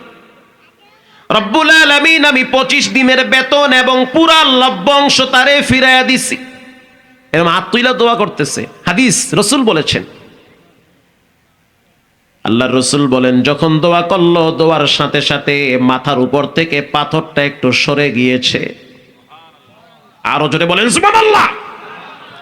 পাথরটা একটু সরে গেছে, তার মানে ওই দিনের আমল কবুল হয়েছে কি হয় নাই? কবুল হয়ে গেছে। দ্বিতীয় যুবক আল্লাহর দরবারে হাত তুলছে। রব্বুল আলামিন, আপনি তো জানেন আমার স্বভাব কেমন, চরিত্র কেমন, ক্যারেক্টার কেমন, আপনি ভালো করে জানেন। আমি আমার চাচাতো বোনকে বড় ভালোবাসতাম। আমার চাচাতো বোন দেখতে অনেক সুন্দরী, রূপসী, দেখতে অনেক সুন্দরী। আমার চাচাতো বোন আমাকেও ভালোবাসতো। একদিন আমি তাকায় দেখলাম চাচার ঘরে চাচিও নাই, চাচাও নাই। আমি সুযোগ বুঝে চাচাতো বোনের ঘরে ঢুইকা পড়ছি। যখন আমি চাচাতো বোনের শরীরে হাত দেওয়ার জন্য হাতটা বাড়াইছি, তখন আমার চাচাতো বোন বলেছে, ইন্নী আখাফুল্লাহ, আমি একজন রে ভয় পাই। চিৎকার মেরে বলেন, তিনি হলেন কে? হাত দিও না, হারাম ভাবে হাত দেওয়া যাবে না। আমার এই দেহের ভিতরে কোনো হারাম রক্ত নাই। যদি আমাকে টাচ করতে চাও তো মোহর দিয়ে টাচ করো, কবুল করো, হালাল ভাবে ব্যবহার করো। কোনো হারাম পন্থায় তুমি আমার শরীরে টাচ করবা না। আল্লাহরে ডরাও। আল্লাহ আপনার কথা যখন বলল, ডরে আমার হাত পাও কাঁপুনি শুরু হয়ে গেছে। আমি আমার চাচাতো বোন থেকে আলাদা হয়ে গেছি, ঘর থেকে আপনার ডরে বের হয়ে গেছি। আমি চাইলে তার শরীরে টাচ করতে পারতাম, আমি চাইলে তার সাথে ব্যভিচারে লিপ্ত হতে পারতাম, কিন্তু ওই সময় ধৈর্য ধরে চাচাতো বোনের থেকে আমি আলাদা হয়ে গেছি। আমি তাকে টাচ করি নাই, শুধু আপনার ডরে। আল্লাহু আকবার জোরে বলেন। আল্লাহ, আজকে এমন সিপায় পড়ছি, আমনে ছাড়া তো কেউ নাই। এত বড় বিপদে পড়বো আমি তো কল্পনাই করি নাই। এই গুহার ভিতরে না আছে খাবার, না আছে পানি, না আছে হাওয়া বাতাস, অন্ধকার গুহা, উপরে একটা পাথর, শ্বাস টানতে কষ্ট হয়, মনে হইতে আছে আজরাইল গলা চাপে ধরছে। আল্লাহ বাঁচান। ওই দিনের আমলটা যদি পছন্দ হয় পাথরটা সরায়া দেন। ওই দিন কিন্তু আপনার ডরেই আমি আকাম করি নাই। রাসূল বলেন, বলার সাথে সাথে পাথর অর্ধেক ফাঁকা হয়ে গেছে। সুবহানাল্লাহর ভলিউম বাড়ায়া দেন। রঙ্গে তাকওয়া, রঙ্গে সিদ্দিকু, রঙ্গে দিন, তা'আবদু বাকিবু ওয়াদবর আবেদিন, তলাবার চে খুশিও চেহেরফ, হাফেজ সাদর কোরআন খালি দিলারফ, গর্ব সূরা আদমি ইনসাবুদে, আহমদ বু জাহলো হামনে কে সাবুদে, আদমিরা আদমিয়াদ লাজেমাস্ত ওদের আগার জুনা বাসদ হয় জমা। বাহ্যিক সৌন্দর্যের নাম মানুষ না, মনুষ্যত্ব থাকার নাম হলো মানুষ। এবার 3 নম্বরের যুবক হাত তুলছে। আপনাদের কষ্ট হইতেছে? তবারক দিয়ে দেই? ও নাও দেহি কয়। 3 নম্বরের যুবক হাত তুইলা দোয়া করে, মালিক আমার জীবনে একটা ভালো আমল আছে, এটা আপনি জানেন। কি আমল বলো? দোয়া করতেছে, আল্লাহ আল্লাহুম্মা কানালি আবাওয়ানি শাইখানি কাবীরা, রব্বুল আলামিন আমার ঘরে 2 জন মানুষ আছে, 2 জন বৃদ্ধ বৃদ্ধা আছে। আল্লাহু আকবার বলেন। একজন হলো আমার জনম দুঃখিনী মা, আর একজন হলো আমার জনম দুঃখা জন্মদাতা পিতা। রব্বুল আলামিন বয়সের ভারে আমার আব্বা আম্মা বড় কষ্টের জীবন যাপন করে বার্ধক্যের কারণে। আমি আমার মাকে বড় ভালোবাসি, আমি আমার আব্বারে বড় কলিজা দিয়া ভালোবাসি। প্রত্যেক দিন আমি বকরির দুধ দহন করে মায়ের মুখে আগে দেই। মারহাবা বলেন। প্রত্যেকটা দিন আমি বকরির দুধ দহন করে মায়ের আগে খাওয়াই। প্রত্যেক দিন আমি দূর থেকে পানি এনে মায়ের আগে পান করাই। রব্বুল আলামিন যখন আমি বাহিরে যাই ফল আনলে মায়ের আগে খাওয়াই। একদিন রাত্রিবেলা একটা গাছ কেনার জন্য আমি নদী পার হয়ে অনেক দূরে গেছি। রিয়াজুস সালিহিনে হাদিসটা আসছে। অনেক দূরে গেছি, আসতে আসতে অনেক রাত হয়ে গেছে। আইসা দেখলাম আমার মা ঘুমান্ত, আমার বাবাও ঘুমান্ত। আমি যখন ঘরে ঢুকছি, ঘরে ঢুইকা দেখি আমার বাচ্চা দুইটা সজাগ হয়ে গেছে। কারণ বাবার আওয়াজ পাইলে বাচ্চারা তাড়াতাড়ি জেগে যায়। বাবার বুকে মাথা রাখতে পারলে সন্তান বড় আনন্দ পায়। বাপ যদি অন্ধ হয়, সন্তান বাবার গলা জড়ায় ধইরা কপালে চুমা দিয়া বলে, আমার অন্ধ বাবা সবচেয়ে ভালো বাবা। রব্বুল আলামিন, আমি যখন ঘরে প্রবেশ করছি, করার সাথে সাথে আমার বাচ্চা দুইটা দৌড়ে আইসা বলল, আব্বু আমাদেরকে বকরির দুধ খাওয়াও, পিপাসায় আমাদের কলিজা শুকায় গেছে। রব্বুল আলামিন, আমি আমার বাচ্চাগুলারে বলছি আমার মায়ের আগে পান করাবো, তারপরে তোমাদেরকে পান করাবো। তোমাদের চাইতে আমার মায়ের ভালোবাসা আমার কলিজায় অনেক বেশি। ও সন্তান, তোমাদেরকে যদি আমি 1% ভালোবাসি, তো আমার মাকে আমি 2% ভালোবাসি। রব্বুল আলামিন, আমি বকরির দুধ দহন করে যখন আমি মায়ের রুমে ঢুকবো, আমার অবুজ দুইটা বাচ্চা আবার পা জড়ায় ধরছে। পা জড়ায় ধইরা বলছে, বাবা আমাদেরকে আগে দুধ দাও। রব্বুল আলামিন, তারপরও আমি বাচ্চাদের মুখে দুধ দেই নাই মায়ের ভালোবাসায়। আমি বলছি, সাবধান, তোমরা যেমন আমারে আব্বা বইলা ডাকো, এই বাবা যেই মহিলাটার পেটে ছিল সেই মহিলাটা আমার কাছে সবচেয়ে বেশি দামি। আমার মা, সে আমার কাছে জান্নাত, গোটা পৃথিবী আমার কাছে। আমি আমার মায়ের কাছে এতটাই দুর্বল, কে আমার আত্মীয়, কে আমার সন্তান, কে বিবি, আমি কাউকে চিনি না। রব্বুল আলামিন, আমি আমার বাচ্চা দুইটার চোখের পানি দেখার পর আমার দিল নরম হয় নাই। আমি দুধের গেলাস নিয়ে মায়ের রুমে ঢুইকা মায়ের মাথার কিনারায় দাঁড়ায়ছিলাম। আমার একটা বাচ্চা আইসা বলতে আছে, দাদি তো ঘুমায়, ঘুম থেকে উঠার পরে খাওয়াইও, আগে আমারে দুধ দাও। রব্বুল আলামিন, আমার দিলটা তারপরও নরম হয় নাই। আমার ইচ্ছা, আমার দিলের তামান্না, আমার মা আগে খাবে, বাচ্চা পরে খাবে। এটা আমার দিলের তামান্না, এটা আমার মন, এটা আমার মায়ের প্রতি ভালোবাসা। আমার মায়ের ঘুম যখন ভেঙ্গে গেল, তখন আমার দিকে তাকাইলো। আমি আমার মাকে বসাইয়া দুধ পান করাইছি, আর আমার মা সেদিন চোখের পানি ছেড়ে দোয়া করছে, আরশের মালিক আল্লাহ, আমার সন্তান যদি কখনো কোথাও কোনো মুসিবতে পড়ে, তখন যেন তোমার দয়ার হাত আমার সন্তানের মাথার উপরে থাকে। আল্লাহ, সেই দিনের মায়ের দোয়াটাও তো তুমি শুনছো। আমার বাচ্চার চোখের পানিও তো আমার দিল গলে নাই। কিসের বাচ্চা, কিসের বউ, আমি আমার মা ভক্ত এক বিশাল সন্তান। আমার মা ঠিক তো আমার গোটা দুনিয়া ঠিক। মা যদি পতিতালয়ের বেশ্যা হয়, তারপরও তিনি মা, তাকে তোমার সম্মান করা লাগবে। পৃথিবীর সময় যদি বলে তোমার মা চোর, তারপরেও তুমি বলবা আমার মা হলো সবচেয়ে ভালো মা। তোমার আব্বা যদি ডাকাত হয়, চুরি কইরা যদি ধরা খায়, বাজারের সবাই যদি তোমার আব্বারে পিটায়, তুমি জোরে বলবা আমার আব্বা চুরি করে নাই, ডাকাতিও করে নাই, আমার আব্বা হলো আমার কাছে সবচেয়ে দামি বাবা। ঠিক না ঠিক?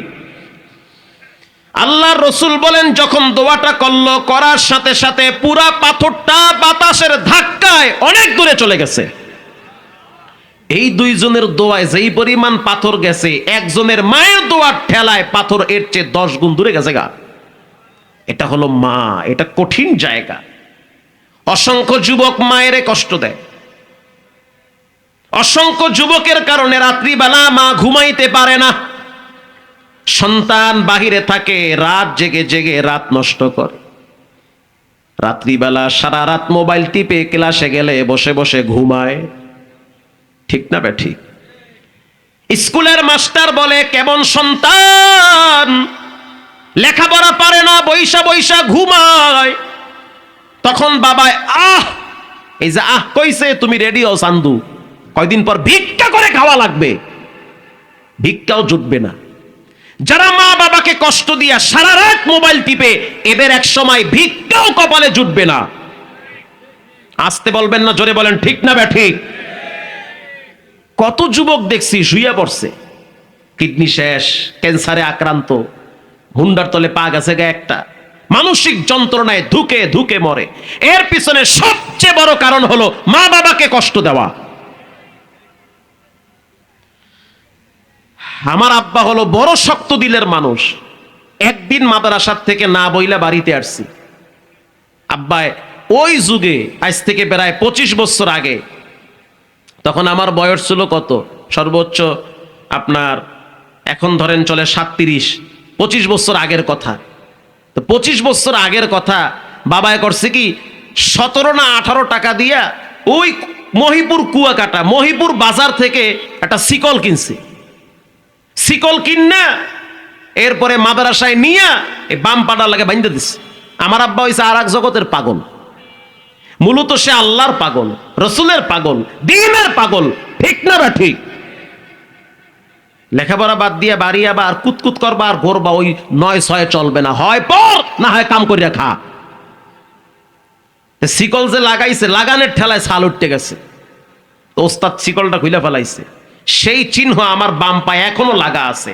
ঠগি নাই আমি, ইজ্জত আল্লাহ আমারে কমায় নাই, সম্মানের সব দরজা আল্লাহ খুলে দিছে আব্বার দোয়ায়।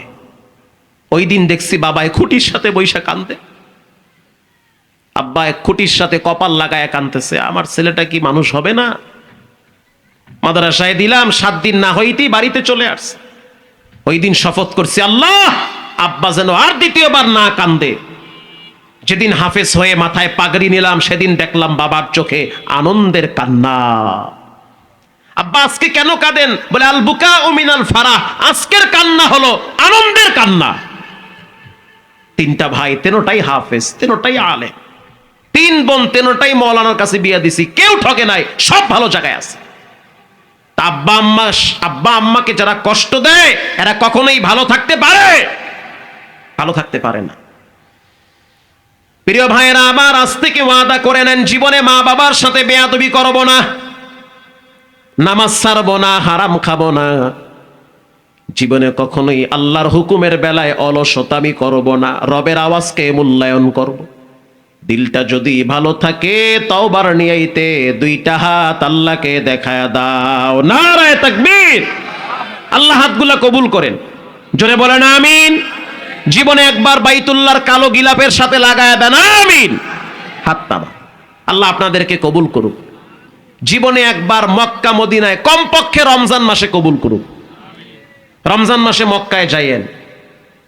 অনেক যুবক ভাইরা আছে আব্বার কাছে বায়না ধরে, হুন্ডা কিনা দাও। একটা হুন্ডার দাম 6 লাখ টাকা, আছে না নাই? 3 লাখ টাকা। তো যেই বাপ আপনারে 3 লাখ টাকা দিয়ে হুন্ডা কিনা দিতে পারে, ওই বাপেরে যদি কন 1.5 লাখ টাকা দাও রমজানে উমরায় যাব, ওই বাপ আনন্দের সহিত দিবে, ঠিক না বা ঠিক? যে হুন্ডাও দিতে পারে সে হজে যাওয়ার জন্য টাকাও দিতে পারে। রমজান মাসে উমরায় যাইয়েন।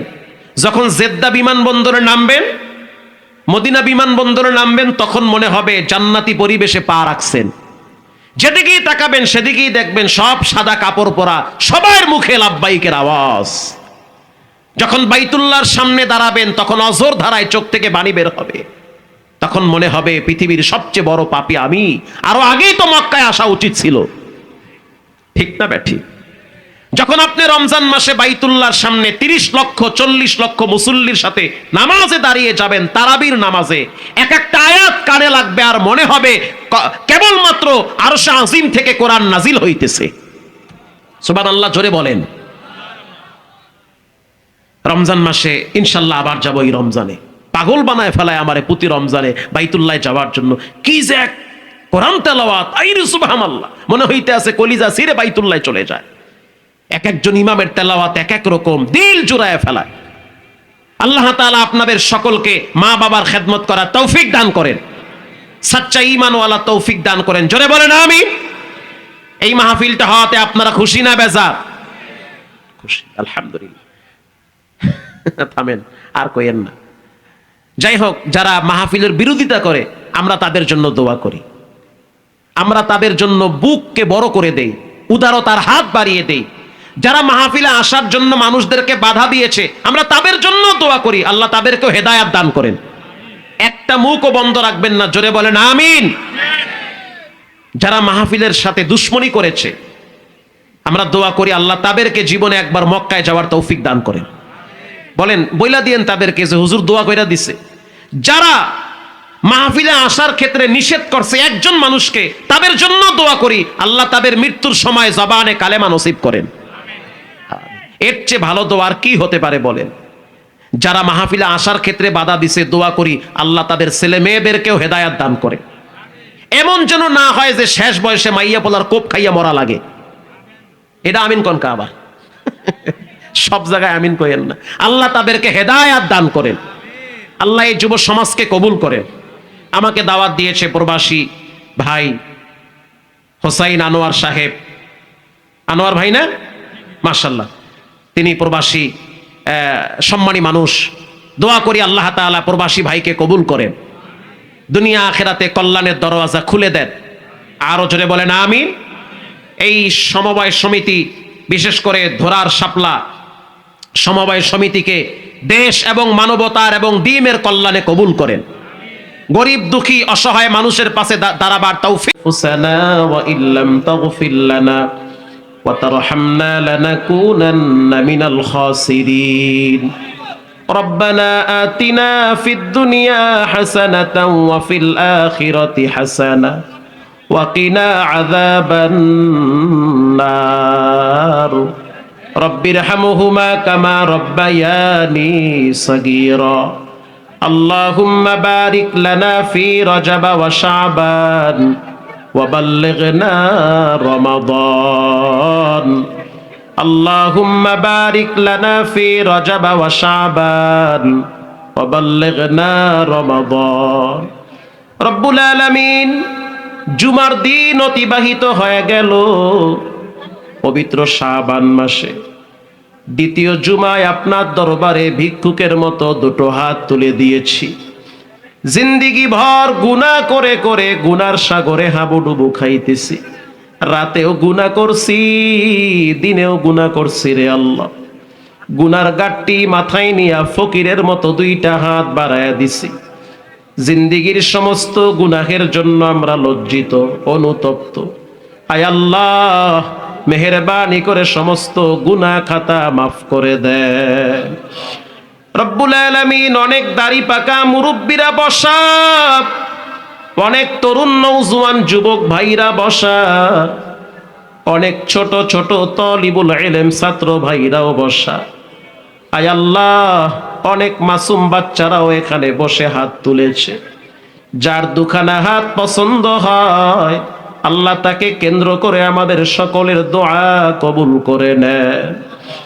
রব্বুল আলামিন, জানি না কার না জানি মৃত্যুর সময়টা নিকটে চলে আসছে। জানি না কার না জানি মরজে মৌতের টাইম হয়ে গেছে। জানি না কার না জানি মসজিদের পালকিটা নাম ধরে ধরে ডাকতেছে। রব্বুল আলামিন, আমাদের জীবন তো একদিন সমাপ্তি ঘটবে। এমন একটা দিন আসবে আর কোনোদিন শ্বাস টানতে পারবো না। এমন একটা দিন আসবে জীবনে আর কোনোদিন হাত লড়াইতে পারবো না। এমন একটা দিন আসবে ঘর থেকে আপন মানুষগুলা বলবে, লাশটারে বাইরে নামায়া শোয়ায়া রাখো। যেই বিবির সাথে কম্বলে ঘুমাইতাম সেই বিবিও বলবে লাশ ঘরে রাখা যাবে না। সন্তান বাবার গলা জড়ায় ধইরা চোখের পানি ছেড়ে কাঁদবে আর বলবে, বাবা জনমের তরে এতিম হয়ে গেলাম, কারে আব্বা বলে ডাকবো? কে আমাদেরকে আদর করে চকলেট কিনে দিবে, কপালে চুমো দিবে?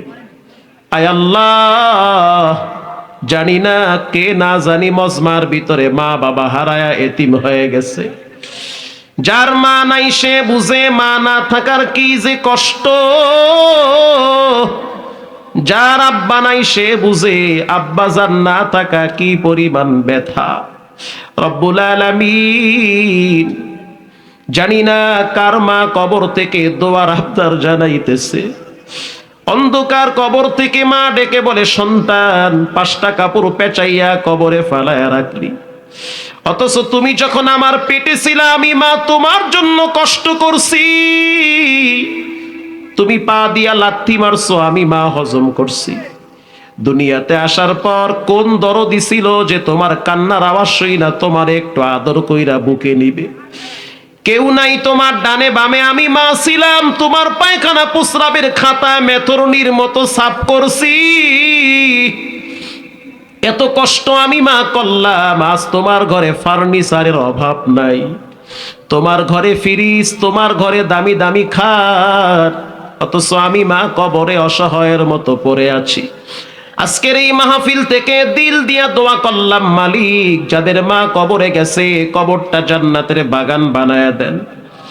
যার আব্বাজান কবরে ঘুমায় কবরটা বেহেশতের টুকরা বানায়া দেন। আয় আল্লাহ, মা বাবার গুনাহের কারণে শাস্তি দিয়েন না রে মালিক। তারা গুনাহ করেছে, তাদের ভুল বেয়াদবি হয়েছে, তাদেরকে মাফ করে দেন।